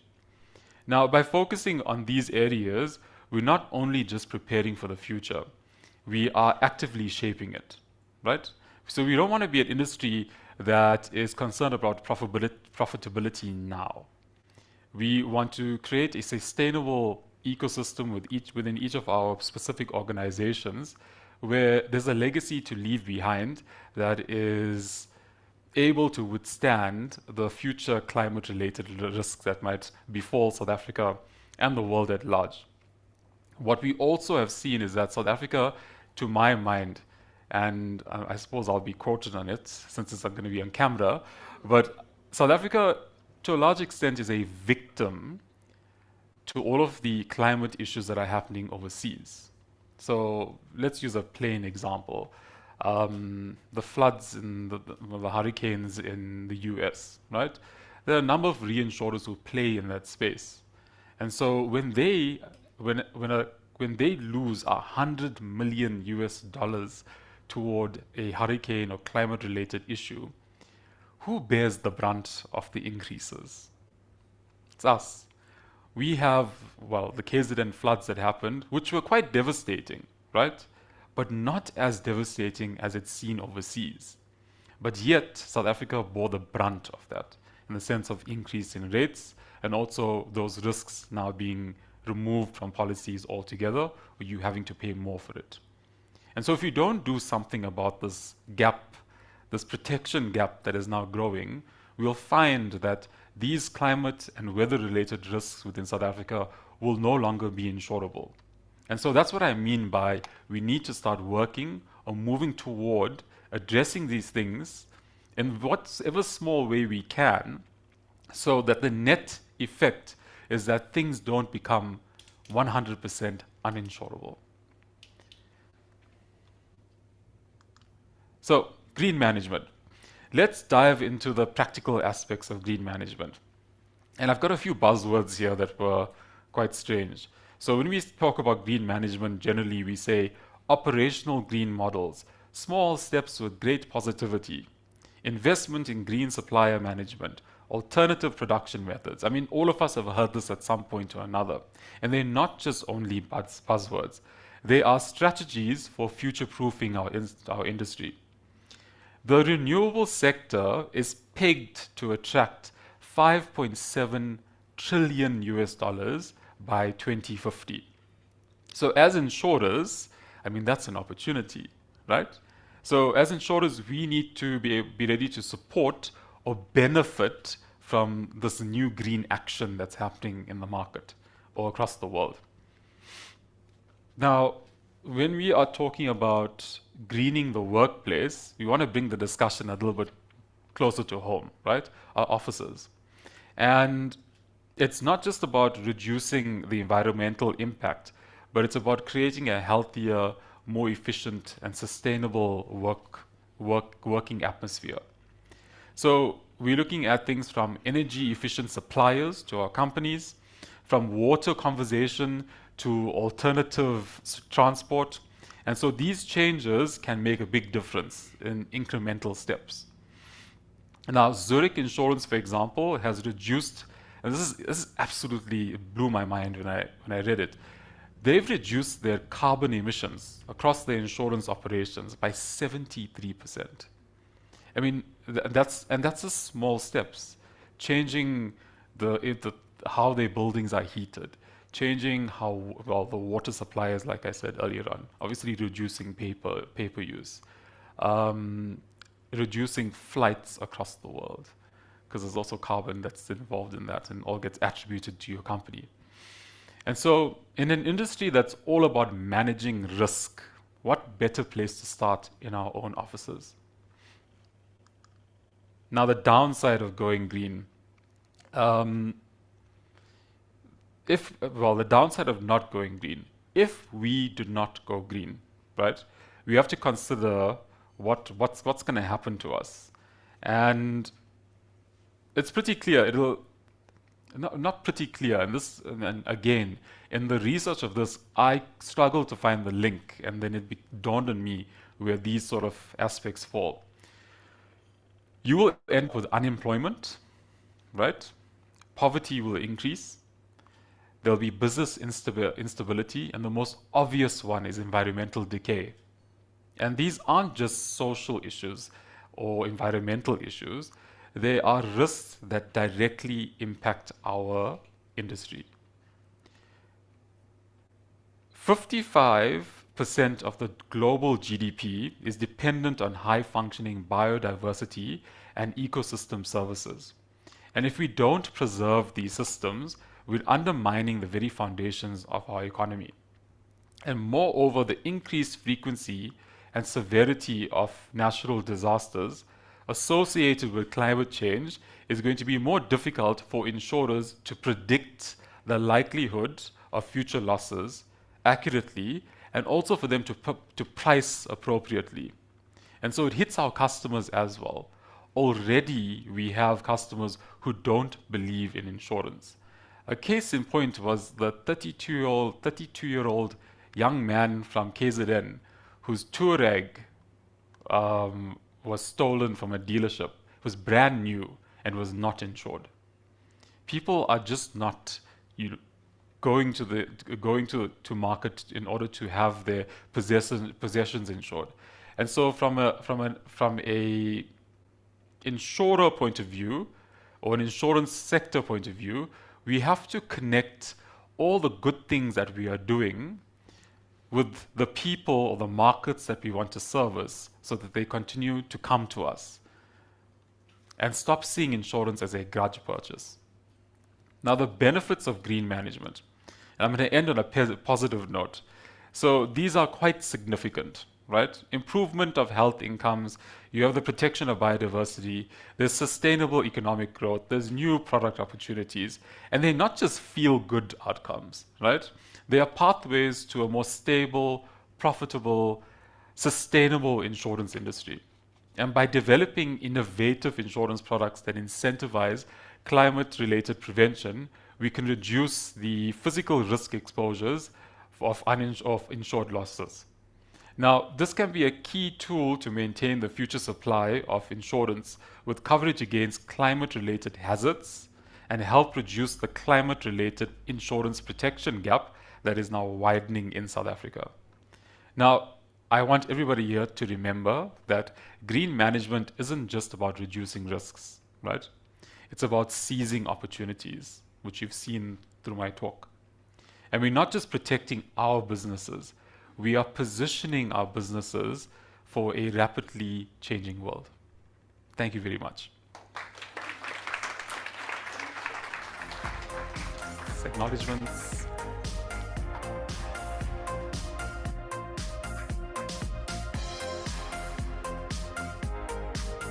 Chris, I've got a new appreciation for coastal wetlands. Wow. Insurance serves not only to safeguard individuals, businesses, and communities in times of crisis, but it also fulfills a higher calling to empower those it protects to continue making valuable contributions to society. This is where trauma and continuous mental health support play an important role. Our next speaker is a brain injury survivor, writer, and CEO of Are You OK, a mental health platform for everyone. I'm going to welcome Katie Weaver-Gibbs to the stage, the CEO of Are You OK, who shared her story at last year's InsureTalk Live, and is back again to discuss why it's important to embed trauma assistance and mental well-being services and support in the insurance value chain and touchpoints. Welcome to the stage, Katie.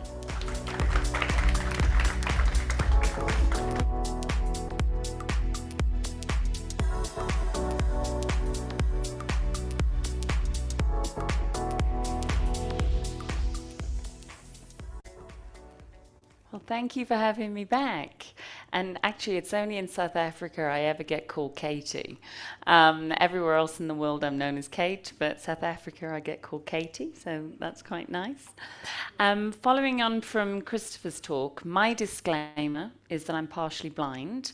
So if I fall off this stage, that is the reason. And I'm also not going green because I've got my notes in front of me as well. In preparing for this talk, I rewatched InsureTalk in last year. And I was reminded of the unexpected feelings I walked away with: admiration, respect, and inspiration. And it's all encapsulated in the point that Carl made last year.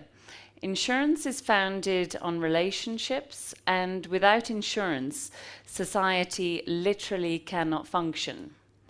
I'd never thought about it that way, because if I'm honest, I'd never really thought about the insurance industry. Taking out insurance is just something you do. It's a societal norm, and you don't think about it, you don't read the small print, and nothing hopefully happens until next year when you've got to renew your policy. But insurance being founded on relationships, that was a whole new concept to me. And the fundamentals to good relationships are clear, honest communication. And so I must confess that last year I came here as an insurance ignoramus, but I walked away genuinely engaged by each and every one of your talks last year, inspired, and it has given me a warm feeling, the camaraderie that actually exists among this group of people. In telling my story of traumatic brain injury last year, I spoke about the importance of checking in with others on a personal level and asking that simple question, are you okay? Not just when something bad happens, but before, to ensure that we and those around us feel safe, seen, and of value, so that when life-changing events do happen, we've already sown the seeds of that supportive structure. But today I want to take it one step further and talk specifically about the role mental well-being support plays alongside trauma assistance in the insurance value chain. Anybody who has been through a traumatic, life-changing event will know that scars heal, claims get settled, and life to the outside world looks like it's back to normal. But after a major life change, there is no going back to normal. There's no getting over. There's just moving forward in the best way that you know how to. And that is where mental well-being support is invaluable. The phrase mental health, though, I've got to address that. It's everywhere at the moment, and for good reason. But it's misunderstood. It's got negative connotations because we generally use it when somebody is having a mental health concern. But the actual definition of mental health is a state of mental well-being that enables people to cope with the stresses of life, realize their abilities, learn well, work well, and contribute to their community. Mental health is actually a positive thing. It's not about the absence of stress or problems. That's just life. And it's stress and problems that help us grow.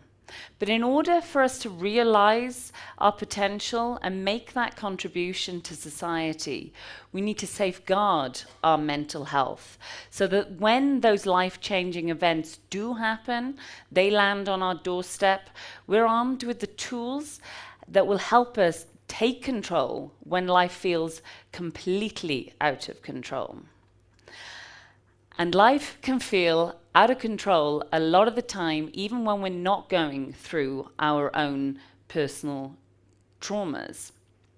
JP, Noluthando, you've already touched on these polycrises, which is a great new word. Thank you very much. The World Health Organization has outlined the threats to mental health. economic downturns, social polarization, public health emergencies, humanitarian emergencies, and public crisis. If you've looked at the news today, you will see at least one of these threats impacting way too many people around the world in real time. So yeah, mental health does have negative connotations, and for good reason. Almost 1 billion people on the planet right now are suffering a mental health disorder. The has floated around contemporary society, and that can sound quite dramatic, but 1 billion people, even if it's just a fraction of that, that's too many. But what about closer to home? How are we doing in South Africa? This pie chart, this is the South African workforce. 1/4 of South Africans, 25%. So that is about 15 people in this room, about 750 watching online, will suffer depression during the course of their employment. And only 15 to 25% of those people will seek and receive help for that. And the reason that we don't seek or receive that help is understandable. There's a lack of education and information around mental health, the impact it has on us personally and professionally. There is poor quality, inaccessible or unaffordable help, and there is still a stigma attached to suffering a mental health condition. But in this age of connectivity, smartphone accessibility and dialogue, as Coral has just demonstrated, these are wholly unnecessary reasons that would prevent us from actually seeking. Highlighted on one of those graphs, it shows how much emphasis we, in different countries, place on our physical, our mental health. Only 5% of South Africans believe that their physical health is more important than mental health. And so it's a real shame that only 5% of the public health budget is spent on mental health, especially when absenteeism due to depression costs the economy 19 billion rand a year. From a claims perspective, in 2023, 20% of the year's mental health claims were made in November, which is great that we're having this event right now because it shines a light on the stresses and sadness that many people face at this time of year. Depression and anxiety-related claims accounted for 17.7% of all claims, which was up a percentage point from the year before. And the number of South Africans reporting stress to the extent that they cannot work is 11% higher than the global average of 39%. But the most gut-wrenching, upsetting statistic has got to be that suicide is cited in 60% of all mental health claims, and that number has increased by 50% from 2022. This is giving South Africa the third highest suicide rate on the continent. Broadly speaking, since the pandemic, a more holistic approach has been taken to work, but there are workplace-specific factors that continue to drive mental health concerns. As JP mentioned, the disruptors, job insecurity, technological advancement, an increase in automation, and high job demands, coupled with the ongoing stigma that's attached to mental health concerns, it creates an environment in which only 1 in 6 employees will disclose their mental health concerns to their line manager, which in turn then further exacerbates that feeling of loneliness, isolation, driving up anxiety, and really pushing a tendency towards burnout. And that's the average workforce. But what about people who work in a people-centric industry? Healthcare professionals, security, the police, the insurance industry.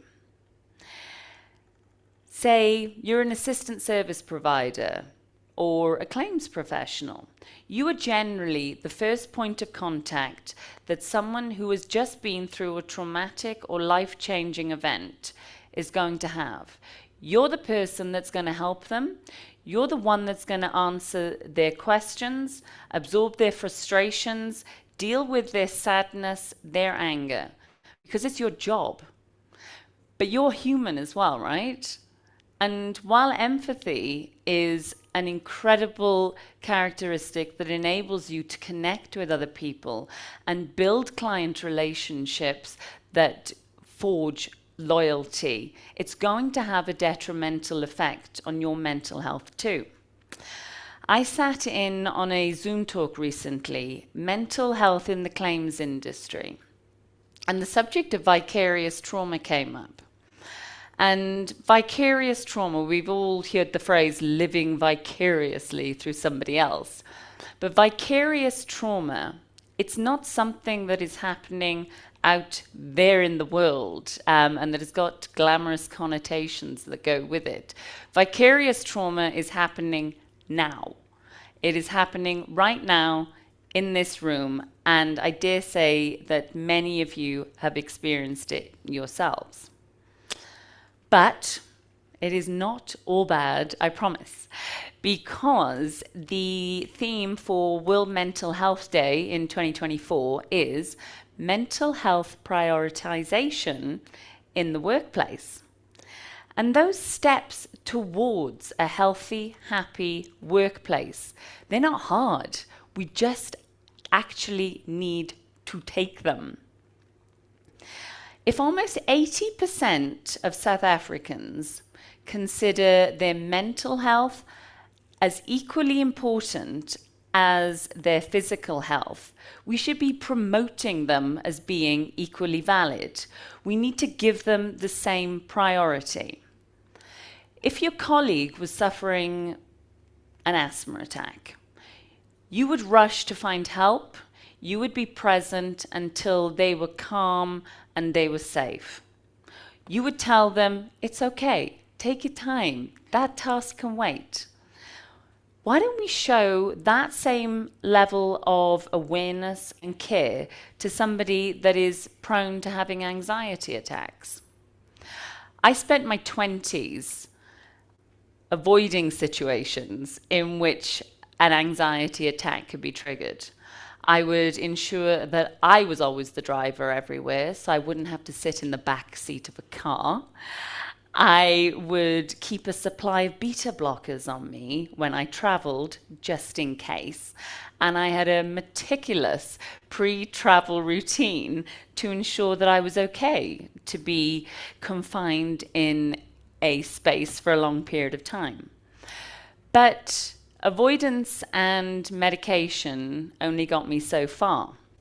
The most helpful tactic I found was to tell someone, always a stranger, that I was prone to anxiety attacks.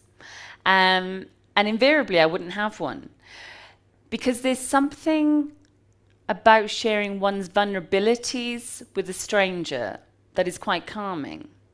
It's a tried and tested method that has put me in good stead for the onset of epileptic seizures in my 30s. Just simply telling someone my fear relieves that weight from my chest, and it reduces the chance of the worst thing happening. And by proactively putting it out there, I can be sure that if the worst thing does happen, there is already a support system in place. Because as humans, we are wired in such a way that if somebody comes to us with a fear, that caring human instinct kicks in. we feel relief getting it off our chest. The other person feels compassion. And then you've got this wonderful, safe network. And making that connection with a stranger really is the best thing. And in the workplace, that proactive support and reassurance can work both ways. Employers need to proudly promote an environment in which employees can come to them with their concerns without fear of reproach. And they can put support structures in place, whether it's a confidential conversation with a third party or access to online information and courses that can be used during their commute to work, say, or on their coffee break. Employees. Line managers are just humans, and they're likely battling their own concerns as well. And just because there is an organizational hierarchy in place, that doesn't mean there's a human hierarchy. If you can see that your line manager, your superior in the workplace is struggling, ask that question. Ask them if they're okay. It's quite disarming when somebody who we would not expect to take concern in our well-being actually does it. And it's that warmth that you have those moments where you feel that you might be overstepping the mark by invading somebody else's personal space. But as humans, we all want to be seen. We want to be heard. We want to be looked after, and we want to feel valued. And if we can make those connections with other people, that just pulls us together. Last year, I spoke about how asking that simple question, "Are you okay?" can change the day of the guy making your coffee, the lady who's packing your groceries, and ultimately yourself. Because it's relationships and human connections that are things that really matter the most in this life. And that all starts with you. None of us can make a valuable contribution to our families, to our workplaces, or ultimately to our community if we've overlooked our well-being. Being a martyr to busyness and wearing exhaustion and stress like a badge of honor is very 2019. Now, I say that glibly because work pressure, family responsibilities, and finances are very real and very important, as that number suggests. It's very much happening right now. But it's in the midst of these undertakings, the family responsibilities, the stress of not having enough money in our bank accounts, that we need to ensure that we have got the physical and the mental vitality to take on those challenges. We can't wait until that life change forces us to look at it. We need to proactively check in with ourselves and check in with somebody else. Are you okay? Am I okay? Are we still okay? On your tables, you've each got a voucher code for the Are You OK platform. That voucher code is also going to be on the last slide of this presentation, so everybody online will also get it. I encourage you to check out this platform and check in on yourselves. I personally believe in this platform because I believe in love. I believe in the goodness of people because I've seen it. And I truly believe in the power of human connection, because it's these connections that create the society in which we all want to live and make that valuable contribution. That is what we can do for ourselves, for our families, and for our teams. But how does mental well-being fit into the insurance value chain? How and where do policyholders find the value? When that traumatic event happens, policies, people, and emergency procedures kick in. your physical safety, and your tangible assets are taken care of. In the early days of numbness and shock, to have someone, your seemingly faceless insurance provider, ask the question, "Are you okay?" changes the relationship from one of financial transaction to starting a chain of care that creates that ecosystem of regular client contact, support, interaction, and ultimately loyalty. And when that kaleidoscope of chaos finally settles and it clears, and the home gets rebuilt, and the physical scars get healed, that's when the reality of the life change hits you. It can be 6 weeks, it can be 6 months, it can be 6 years, when the enormity of your loss punches you in your sternum and brings you to your knees. Because to everybody else, it looks like life's good, things have moved on. But trauma doesn't. You don't get over trauma, you just move with it. When people hear my story, I generally get, "Wow, that's amazing. How long did it take for you to recover?" I didn't. I just learned to live with it. I learned what I can do, what I can't do. I manage my life's expectations, and I manage myself and how much of myself I can give to other things. Because nobody else can do that for me. I know me better than anybody else, and so do you. There's no set or straight route to being okay after a life-changing event. There are ups and downs, there are back and forths, there are loops back around. And 8 years after having my traumatic event, there are days when I am definitely not okay. And on those days, it's good to remember that it's okay to not be okay. I love these words on the end of this slide. I'm not okay today. So in the absence of okay, what else can I be? I can be gentle. I can be unashamed. I can turn my pain into connection. I can be a student of stillness. I can be awake to nature. I can sharpen my empathy against the stone of my discomfort.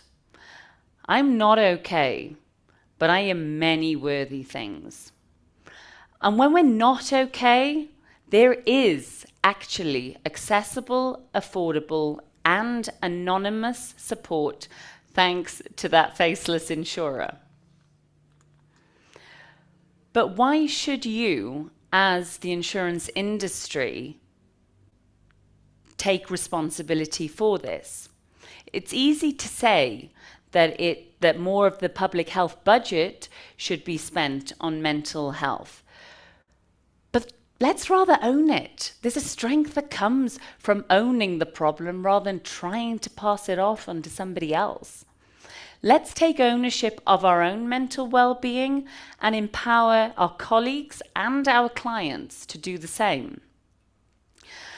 Providing trauma assistance and mental well-being support to policyholders achieves several important outcomes. Those are important outcomes that will build brand loyalty, reduce claims.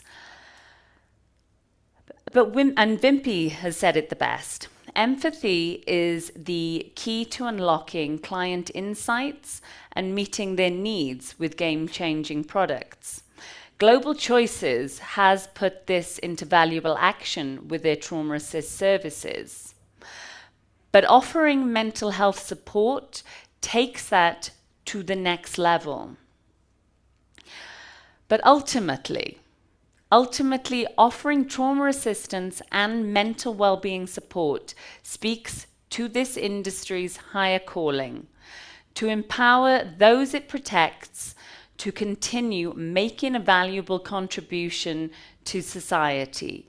And that is where we all want to live, and that is why it starts with all of us. Thank you.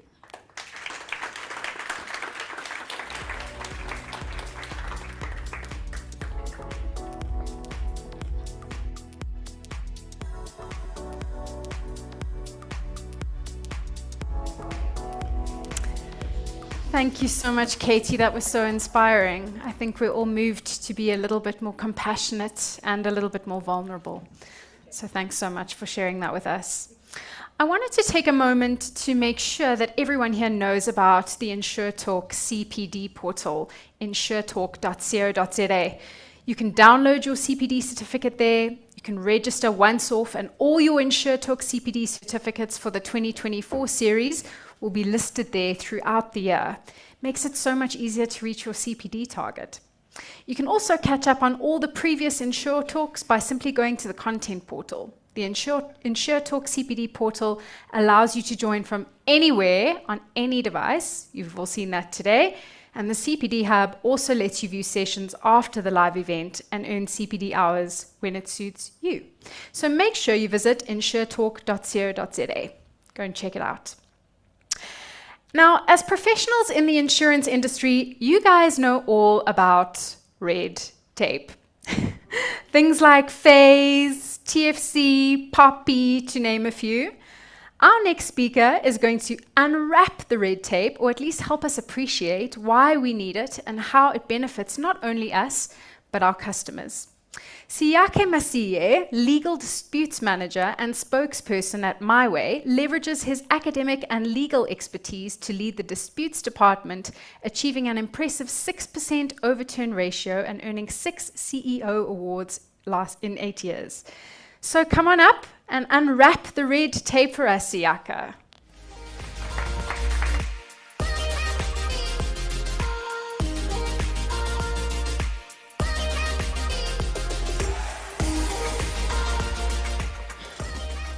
Thank you so much for the introduction. I was a bit worried when I was about to come up because I heard Renette talking about going green and papers, and then Chris happened for me, and then also Kate came with some papers, so I'm feeling very homely today.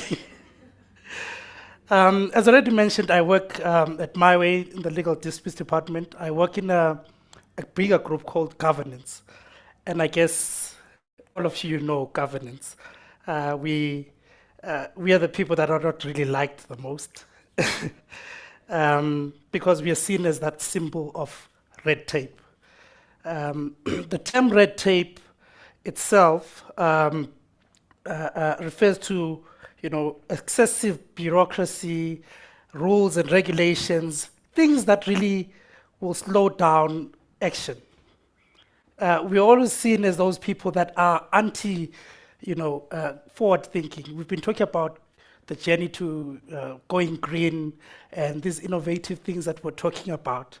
But when you bring that idea, you have to pass it through governance, and then we are seen as the stumbling block. So this term red tape originated in the 17th century when official documents were bound in red tape or red ribbon.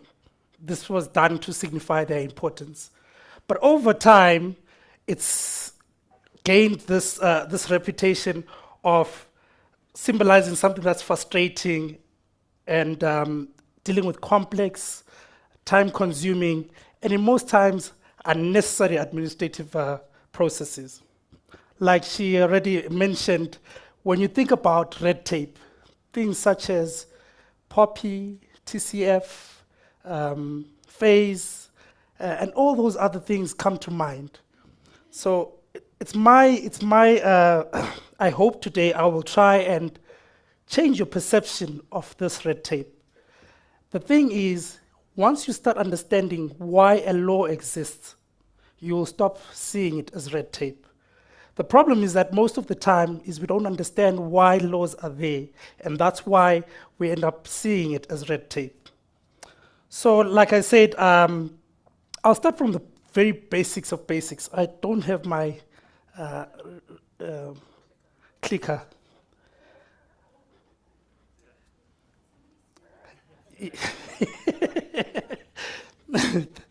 Thank you.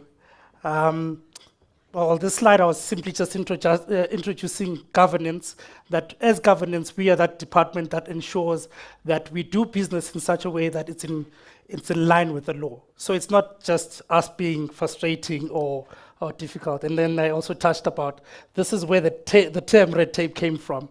In the 17th century, that's what they used to do. They would bind these documents into red tape, and eventually it became a symbol of those frustrating procedures that we experience. So maybe let me start at the basics of basics. Insurance is a relationship or a contract between the insured and the insurer. Theoretically speaking, that relationship is on the same footing. So it's a balanced relationship.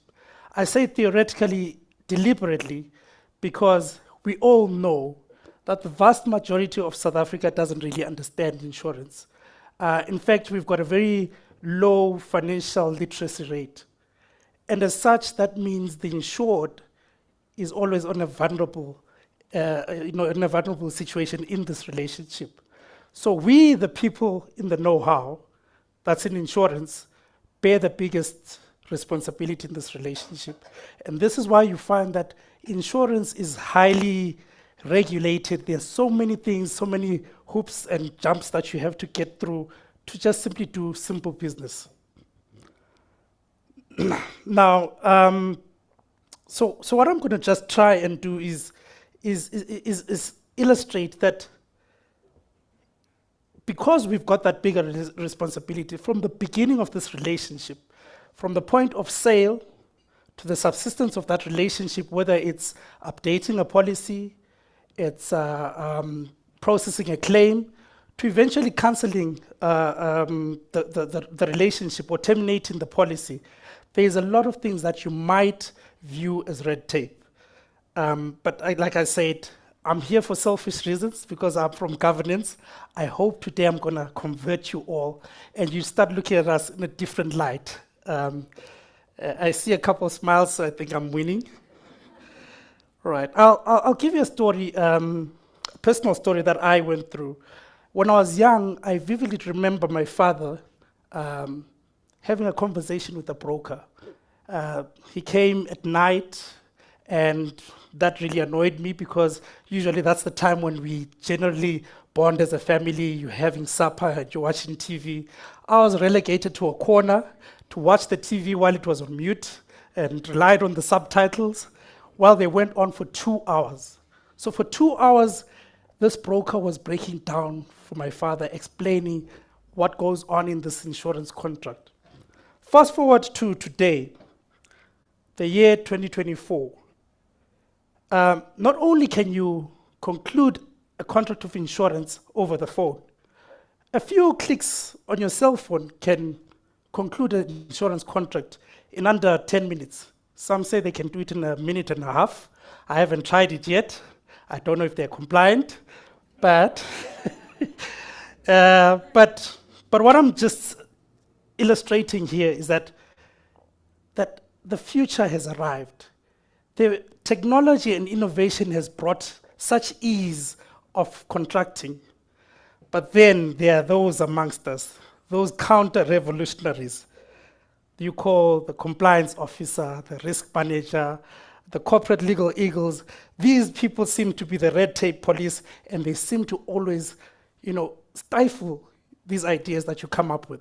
I heard JP talking about, software disruption.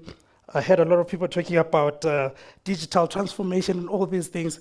These guys seem to be the ones that are stifling it. But I hope I'm going to change your mind. So I'm going to focus on 4 pieces of legislation. And ladies and gentlemen, it's not a crash course. I'm watering it down, I'm dumbing it down, but I just want to illustrate to you the importance of compliance. I'm trying to make you realize how you can unwrap the red tape. So I'll touch on these: POPI, phase, TCF, and PPR. Let's start off with POPI.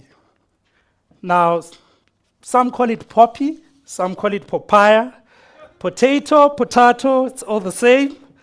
It's the Protection of Personal Information Act. It's been the buzzword in the past few years. It actually was a buzzword before it actually came into law. I found that very, very interesting because a lot of people say this is against the POPI Act before it actually was promulgated. But it shows you that everyone is aware of POPI.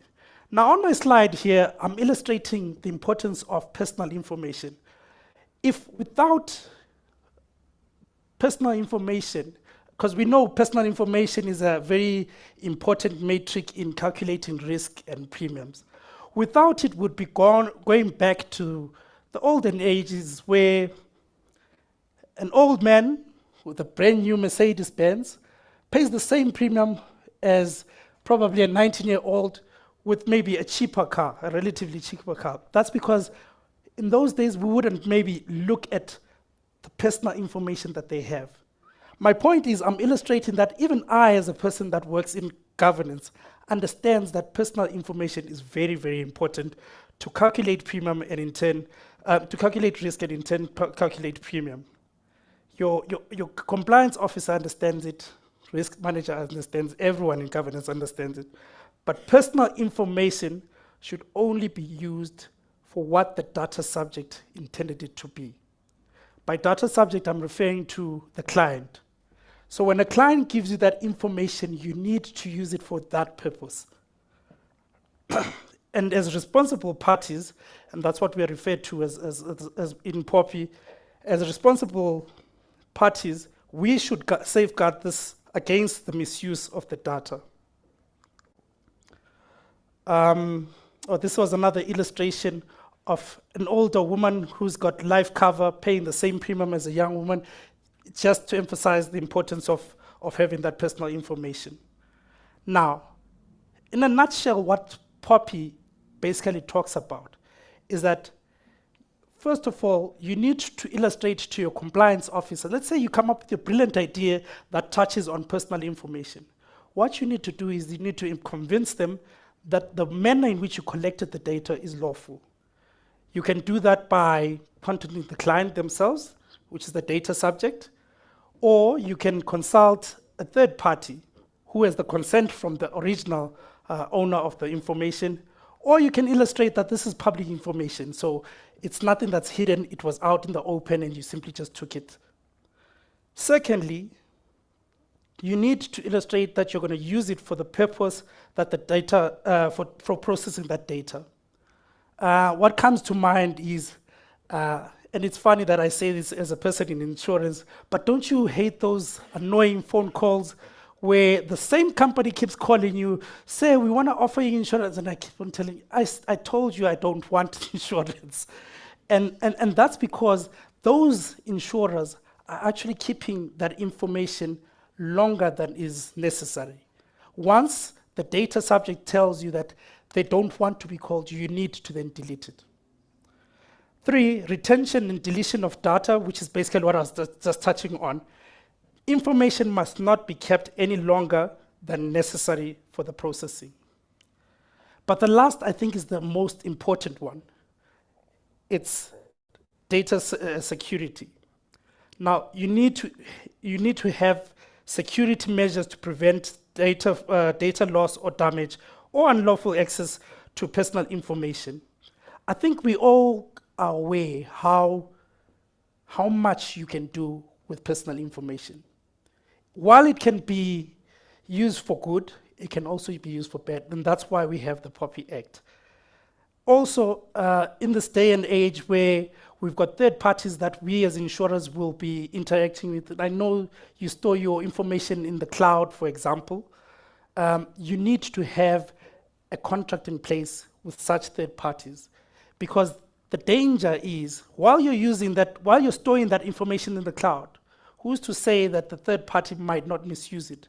So you need to have a contract in place so that that third party doesn't actually misuse it, because it will come back to you as the one who actually collected the data. Now, if maybe I've waffled a lot, maybe let me use an example. Say you are in IT, you come up with this brilliant idea and you say, I actually want to do something like what America does. I've heard Americans have a social security number. Apparently, it's got so much information. It tells you where you were employed, well, you know, whether you've got a driver's license, what penalties you have. It's got so much information. So let's say you come up with this brilliant idea and you say, let's work with the Home Affairs, because the Home Affairs is connected to the banks and many other institutions. This is where we can probably calculate accurate risk and intent premium. Your governance department or your compliance officer is not going to stand in your way. As long as you can, let me just go back, you can prove these things. The way you collected it was lawful, the purpose, the retention and deletion, and that you've got data security. So I know we have a problem in governance that we always seem to always think in the negative. You come up with the idea and we say, but this is not compliant with this law, and don't give you maybe a solution to it. What you can do is you need to work together with the governance or compliance officer to figure out how you can be compliant while pursuing this innovative idea. Now, let's go to maybe another example, the PHASE Act. PHASE Act. PHASE Act also is a legislation that really rubs people the wrong way when they come up with ideas. PHASE stands for Financial Advisory and Intermediary Services Act. In a nutshell, what it requires you is to, as a provider, so like as insurers, when you make any representations to your clients, what you're presenting needs to be accurate, right? It should be factually correct, and you must provide it in plain and simple language. Like I said earlier, we all know that a great majority of South Africa don't understand insurance. So there's no need for going overboard with the jargon, and I think Renette spoke about it, that sometimes as people in insurance, we love the jargon, and that puts the other party who is in this relationship at the back foot. So you want to communicate in such a way that you're doing it in plain language and you avoid uncertainty and misleading the client. It also touches on the fact that when you give your advice, it should take into consideration the circumstances of the person that you're talking about. And I'm not being ridiculous in saying that you need to know Christopher's life story to actually then give him his. You can, as an insurer, almost subjectively tell when somebody doesn't understand. And then you need to give that advice that fits the bill. That's what really PHASE talks about. So we've got instant noodles these days, instant coffee, instant messaging, instant porridge. Why not instant insurance? By all means, ladies and gentlemen, by all means. I think we would love to have instant insurance. You don't want to be in the same situation I was, sitting at a corner, watching TV on mute while they go on for 2 hours. We want it to be instant, but as long as it's compliant, as long as you know that you've met all the requirements, things such as customer due diligence is what you're going to be asked by your compliance officer. Did you do a needs analysis? Did you ensure that your agents actually have been trained? Are they skilled? And all those things. So any brilliant idea is welcome. My emphasis, if anything, you can take anything that you come up with. Your success as the business is a success as us in governance as well. But our measurement is that we ensure that companies are actually compliant. So that's really our KI in a nutshell. Lastly, last example is TCF and PPI. I decided to just put them together because they feed into each other. They are basically brother and sister. TCF stands for Treating Customers Fairly, and PPR is Policy Holder Protection Rules. As you will see, they also kind of reflect what PHASE also speaks about. If you look at point number 3, for example, clear communication, which is something that I think I touched on when we spoke about PHASE, that we need to give clear information to clients and keep them informed before, during, and at the end of their contract. If you look at as well, suitable advice, something I also touched on, where clients receive advice, it should be suitable and consider the circumstances. So obviously, because sometimes I know some people will say, but we got him on the phone. He said yes to these things. But you find that in that conversation, when you start actually analyzing it, you start realizing, but this person didn't actually understand what they were taking, what product they were taking. So we need to illustrate that we are being compliant with TCF. Now, this is my last slide, and like I said, I wanted to water it down. I didn't want it to be very complicated. But I thought if I put it in a picture like this, you will understand where we come from as governance.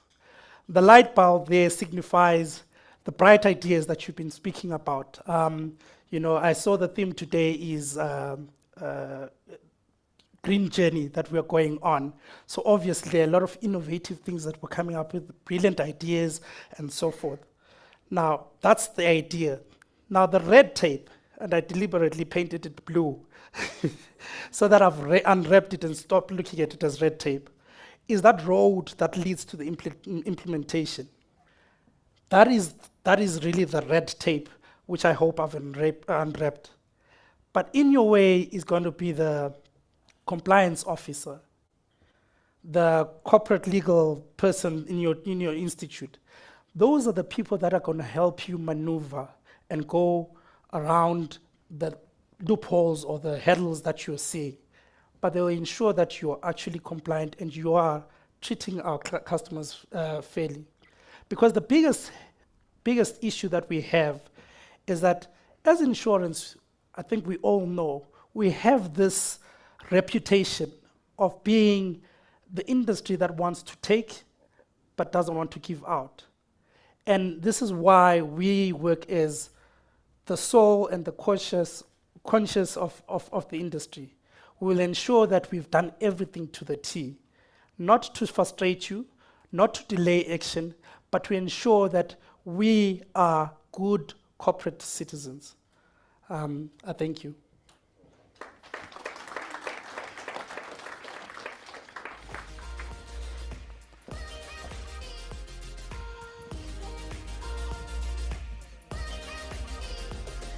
Thank you so much, Sikaya, from My Way, one of our event sponsors today, along with Global Choices, and of course, our headline sponsor, Bright. Thanks to all of you for your contributions today. I was just listening to your talk, and I'm in marketing, and obviously marketing and legal, we're the ones who come up with those creative, crazy ideas, and legal is the handbrake. But actually, at least at Easy Equities, I've actually formed a really wonderful relationship with our legal and compliance team, and I've found them to be a huge ally in that we understand each other. I understand why those things are in place and how important they are, and we've actually managed to come up with innovations together. So there is another way to do it, and legal isn't always the bad guy. So thanks so much for that. Our next session is a conversation about a fabulous new book that was recently published by CN&CO together with Barker Insurance. The book was written by Lily Howard, who has worked in the claims department at Barker. Can you believe this? For 46 years. That's right, not a typo. The book is titled The Personal Touch, and it was delivered yesterday hot off the press. It's a memoir of Lily's time at Barker, both personal and professional, and provides an intimate look into the life of a claims manager, navigating the comings and goings of the South African insurance industry. Ladies and gentlemen, please welcome Lily Howard, author of The Personal Touch, a memoir of life, loss, and lessons in insurance.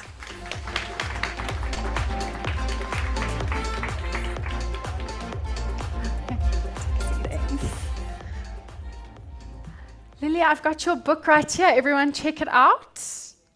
How amazing. You are a published author. Welcome to InsureTalk, and thanks for joining us. Thank you. Now, for your having book, me. The Personal Touch, is a wonderful representation of a typical person who works in insurance. Yes. You spoke about your career, your family, the company you work for, Barker Insurance, and your love for all of those things came through. I guess it's all about people. It is.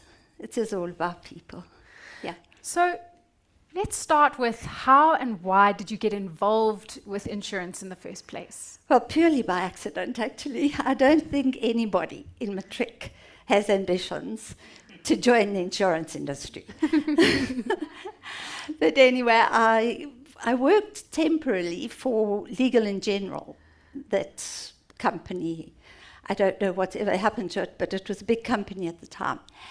And after, when matric was over, I had intentions of having a gap year. A lady that I befriended phoned me, and she said to me,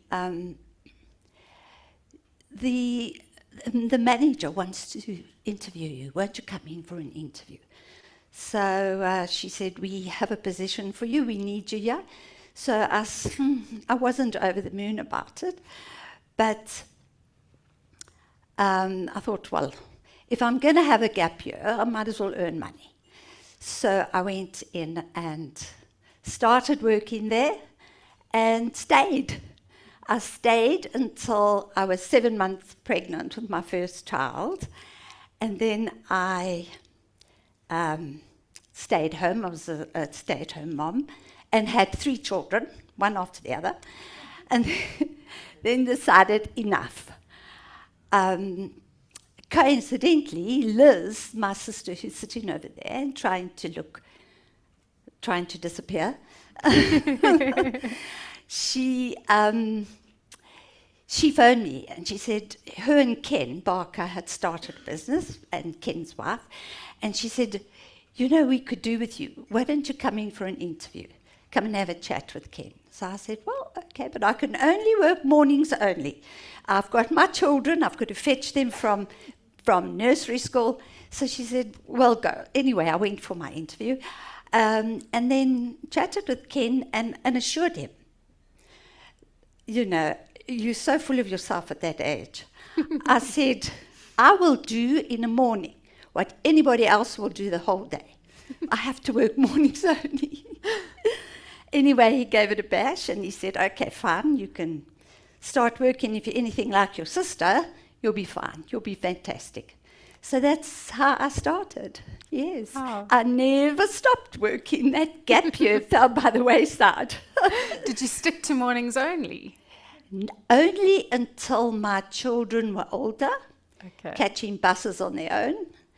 And it slowly got a bit later and a bit later until it became full-time. I was going to say, how did you get that right? Yes. Working mornings only sounds great. It sounds like you've met a lot of memorable people along the way. Can you tell us a few? Actually, gosh, I think everybody you meet leave an impression on you.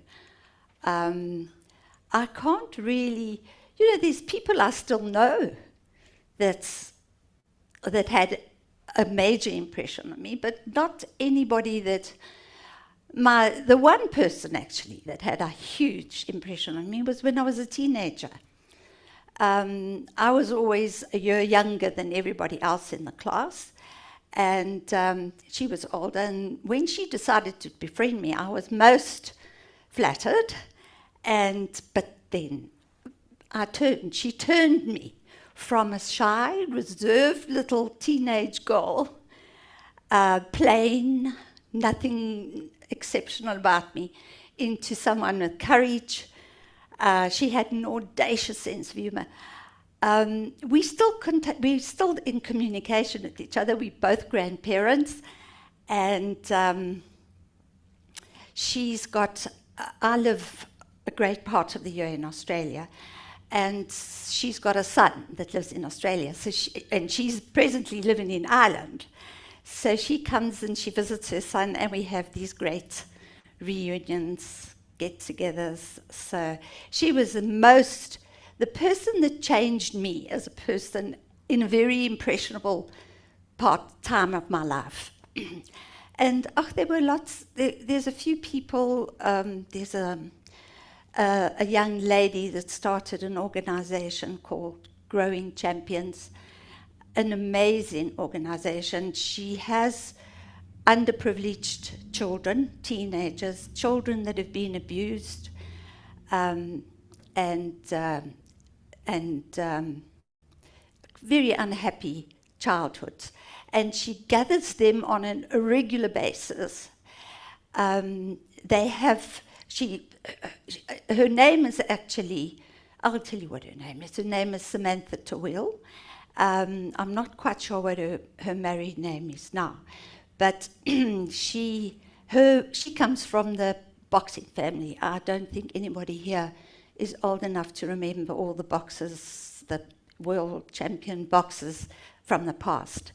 But they've got a gymnasium where these young boys are taught boxing Wow. as a thing. And soccer clubs, and these boys come. And any of the young people that show any kind of talent for music or for academics in any way, they guide them and finance them, sponsor them on the road. It's an amazing, and she's an amazing lady. But, otherwise there's all these people that work in non-profit organizations. I think they are amazing people. But that's it. Wow. Yeah, those are some inspiring stories. Yeah. Here's a question. Why do you think insurance is important? Well, you know what? We live in an uncertain world. I think we all feel at times very vulnerable. I think we feel we need a security blanket, some kind of cushion, financial cushion. And I think it just makes us feel more secure in our lives. And what Kate was saying about insurance and empathy and all that, it resonated with me so much, because I'm not advertising here, but it is what Barker is all about. So that's what I think it's mainly about, insurance. Yeah. Peace of mind, and also Peace of you mind. can build these relationships with your insurer, as you Yeah, said. absolutely. The thing is, it's very difficult, I should imagine, for big companies to have the same ethos that Barker has, because we're much smaller, and some of the people that I deal with, I've known for 50 years. I know their children, I know how many children I know where their children have immigrated to, I know how many grandchildren they've got. If we chat once every 3 months, every 6 months, we know each other, and everybody in my claims department as well. Barker, once they employ someone, they stuck with them. Nobody wants to go. But what was the question again? No, you answered it. Why is insurance important? And you're actually touching on what my next question is. In your book, you talk about some interesting claims, some funny, some sad, some quite horrifying. You yourself have come close to being a victim of crime. So how do you deal with basically other people's trauma every day and manage to stay so positive? I think it's the environment, the work environment. Ken Barker, the founder of Barker Insurance, is the most amazingly optimistic, positive, get up and go person you have ever known.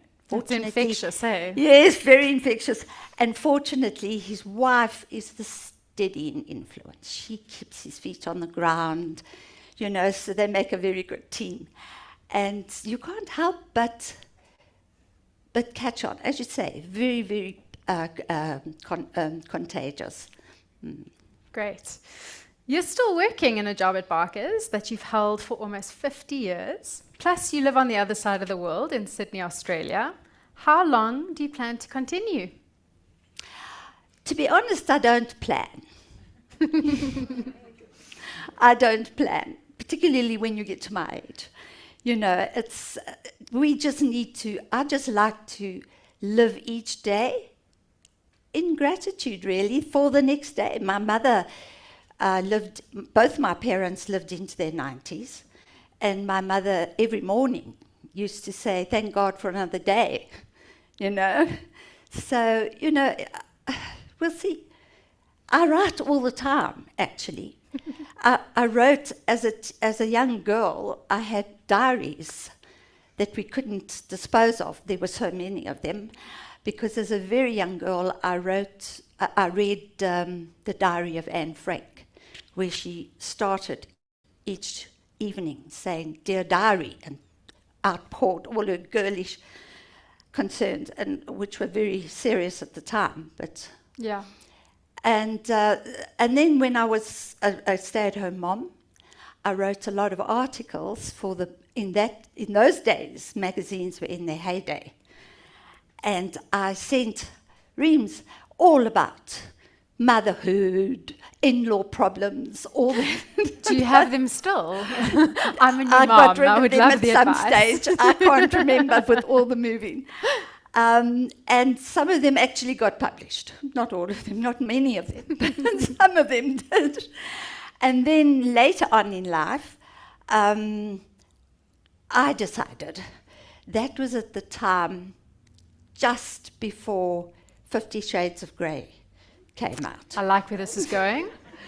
So I thought, I'm going to make money. Now I'm going to make big money. So I wrote the first one, and I somehow couldn't get there. I couldn't get those scenes. I just felt it wasn't me.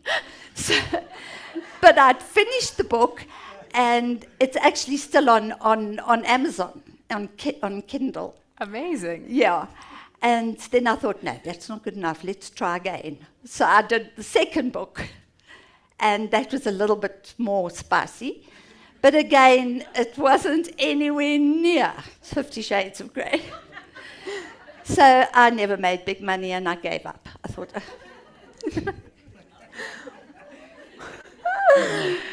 anyway. So we're all but going to be maybe. Googling this after. We're going to be finding these books. Yeah, but what, and I still write. You know, if I'm upset about something and I start pacing around, then I just grab a pencil and start, like I'm telling somebody about it. Maybe one day I'll find a subject that I think somebody will be interested, or Well, many people will be interested in. Maybe you have already.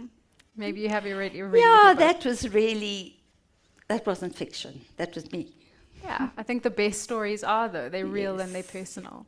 My next question was, do you plan on writing any more books? Maybe you need to take the gap year now and revisit the 50 Shades of Grey. I wait to see what happens and unfolds. Yes. Guys, we're actually going to be giving away some copies of this book today. All you need to do is take a photo and hashtag InsureTalk and share it. And we'll be picking randomly 5 people who'll get a copy of this book. But go check it out, take a look.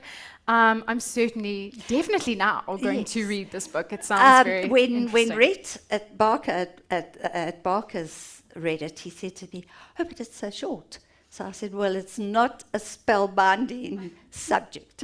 So I didn't want to bore anybody. Well, thank you so much for joining us, Lily. Yeah, really appreciate it and look forward to reading your book. And It sounds thank incredible. you so much for having me. It's a pleasure. Thanks. Thanks.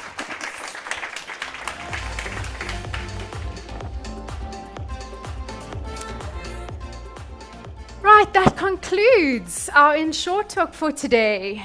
So just once again, some thank yous. Our headline event partner, Bright Insurance, also My Way and Global Choices, our CPD partner, IISA, and our media partner, FA News. All of our speakers for taking the time to join us today and sharing your knowledge and your insights. And you guys, of course, all the attendees from across the industry who make it possible to keep the insurance industry as one of the main economic drivers. Now, if you're interested in becoming a partner with InsureTalk, we've got a few event sponsor spots available for 2025. You can email Llewellyn at CN&CO for more information. So just a big thank you from me to all of you. Thanks for letting me be your hostess with the mostest. I've had a fantastic day. Thanks for joining us, guys.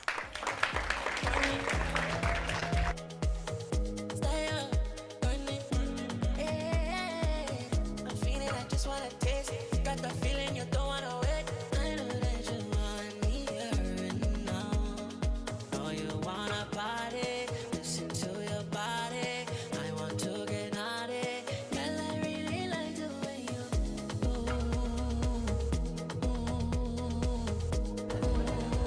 I forgot the most important announcement of all. There's cocktails.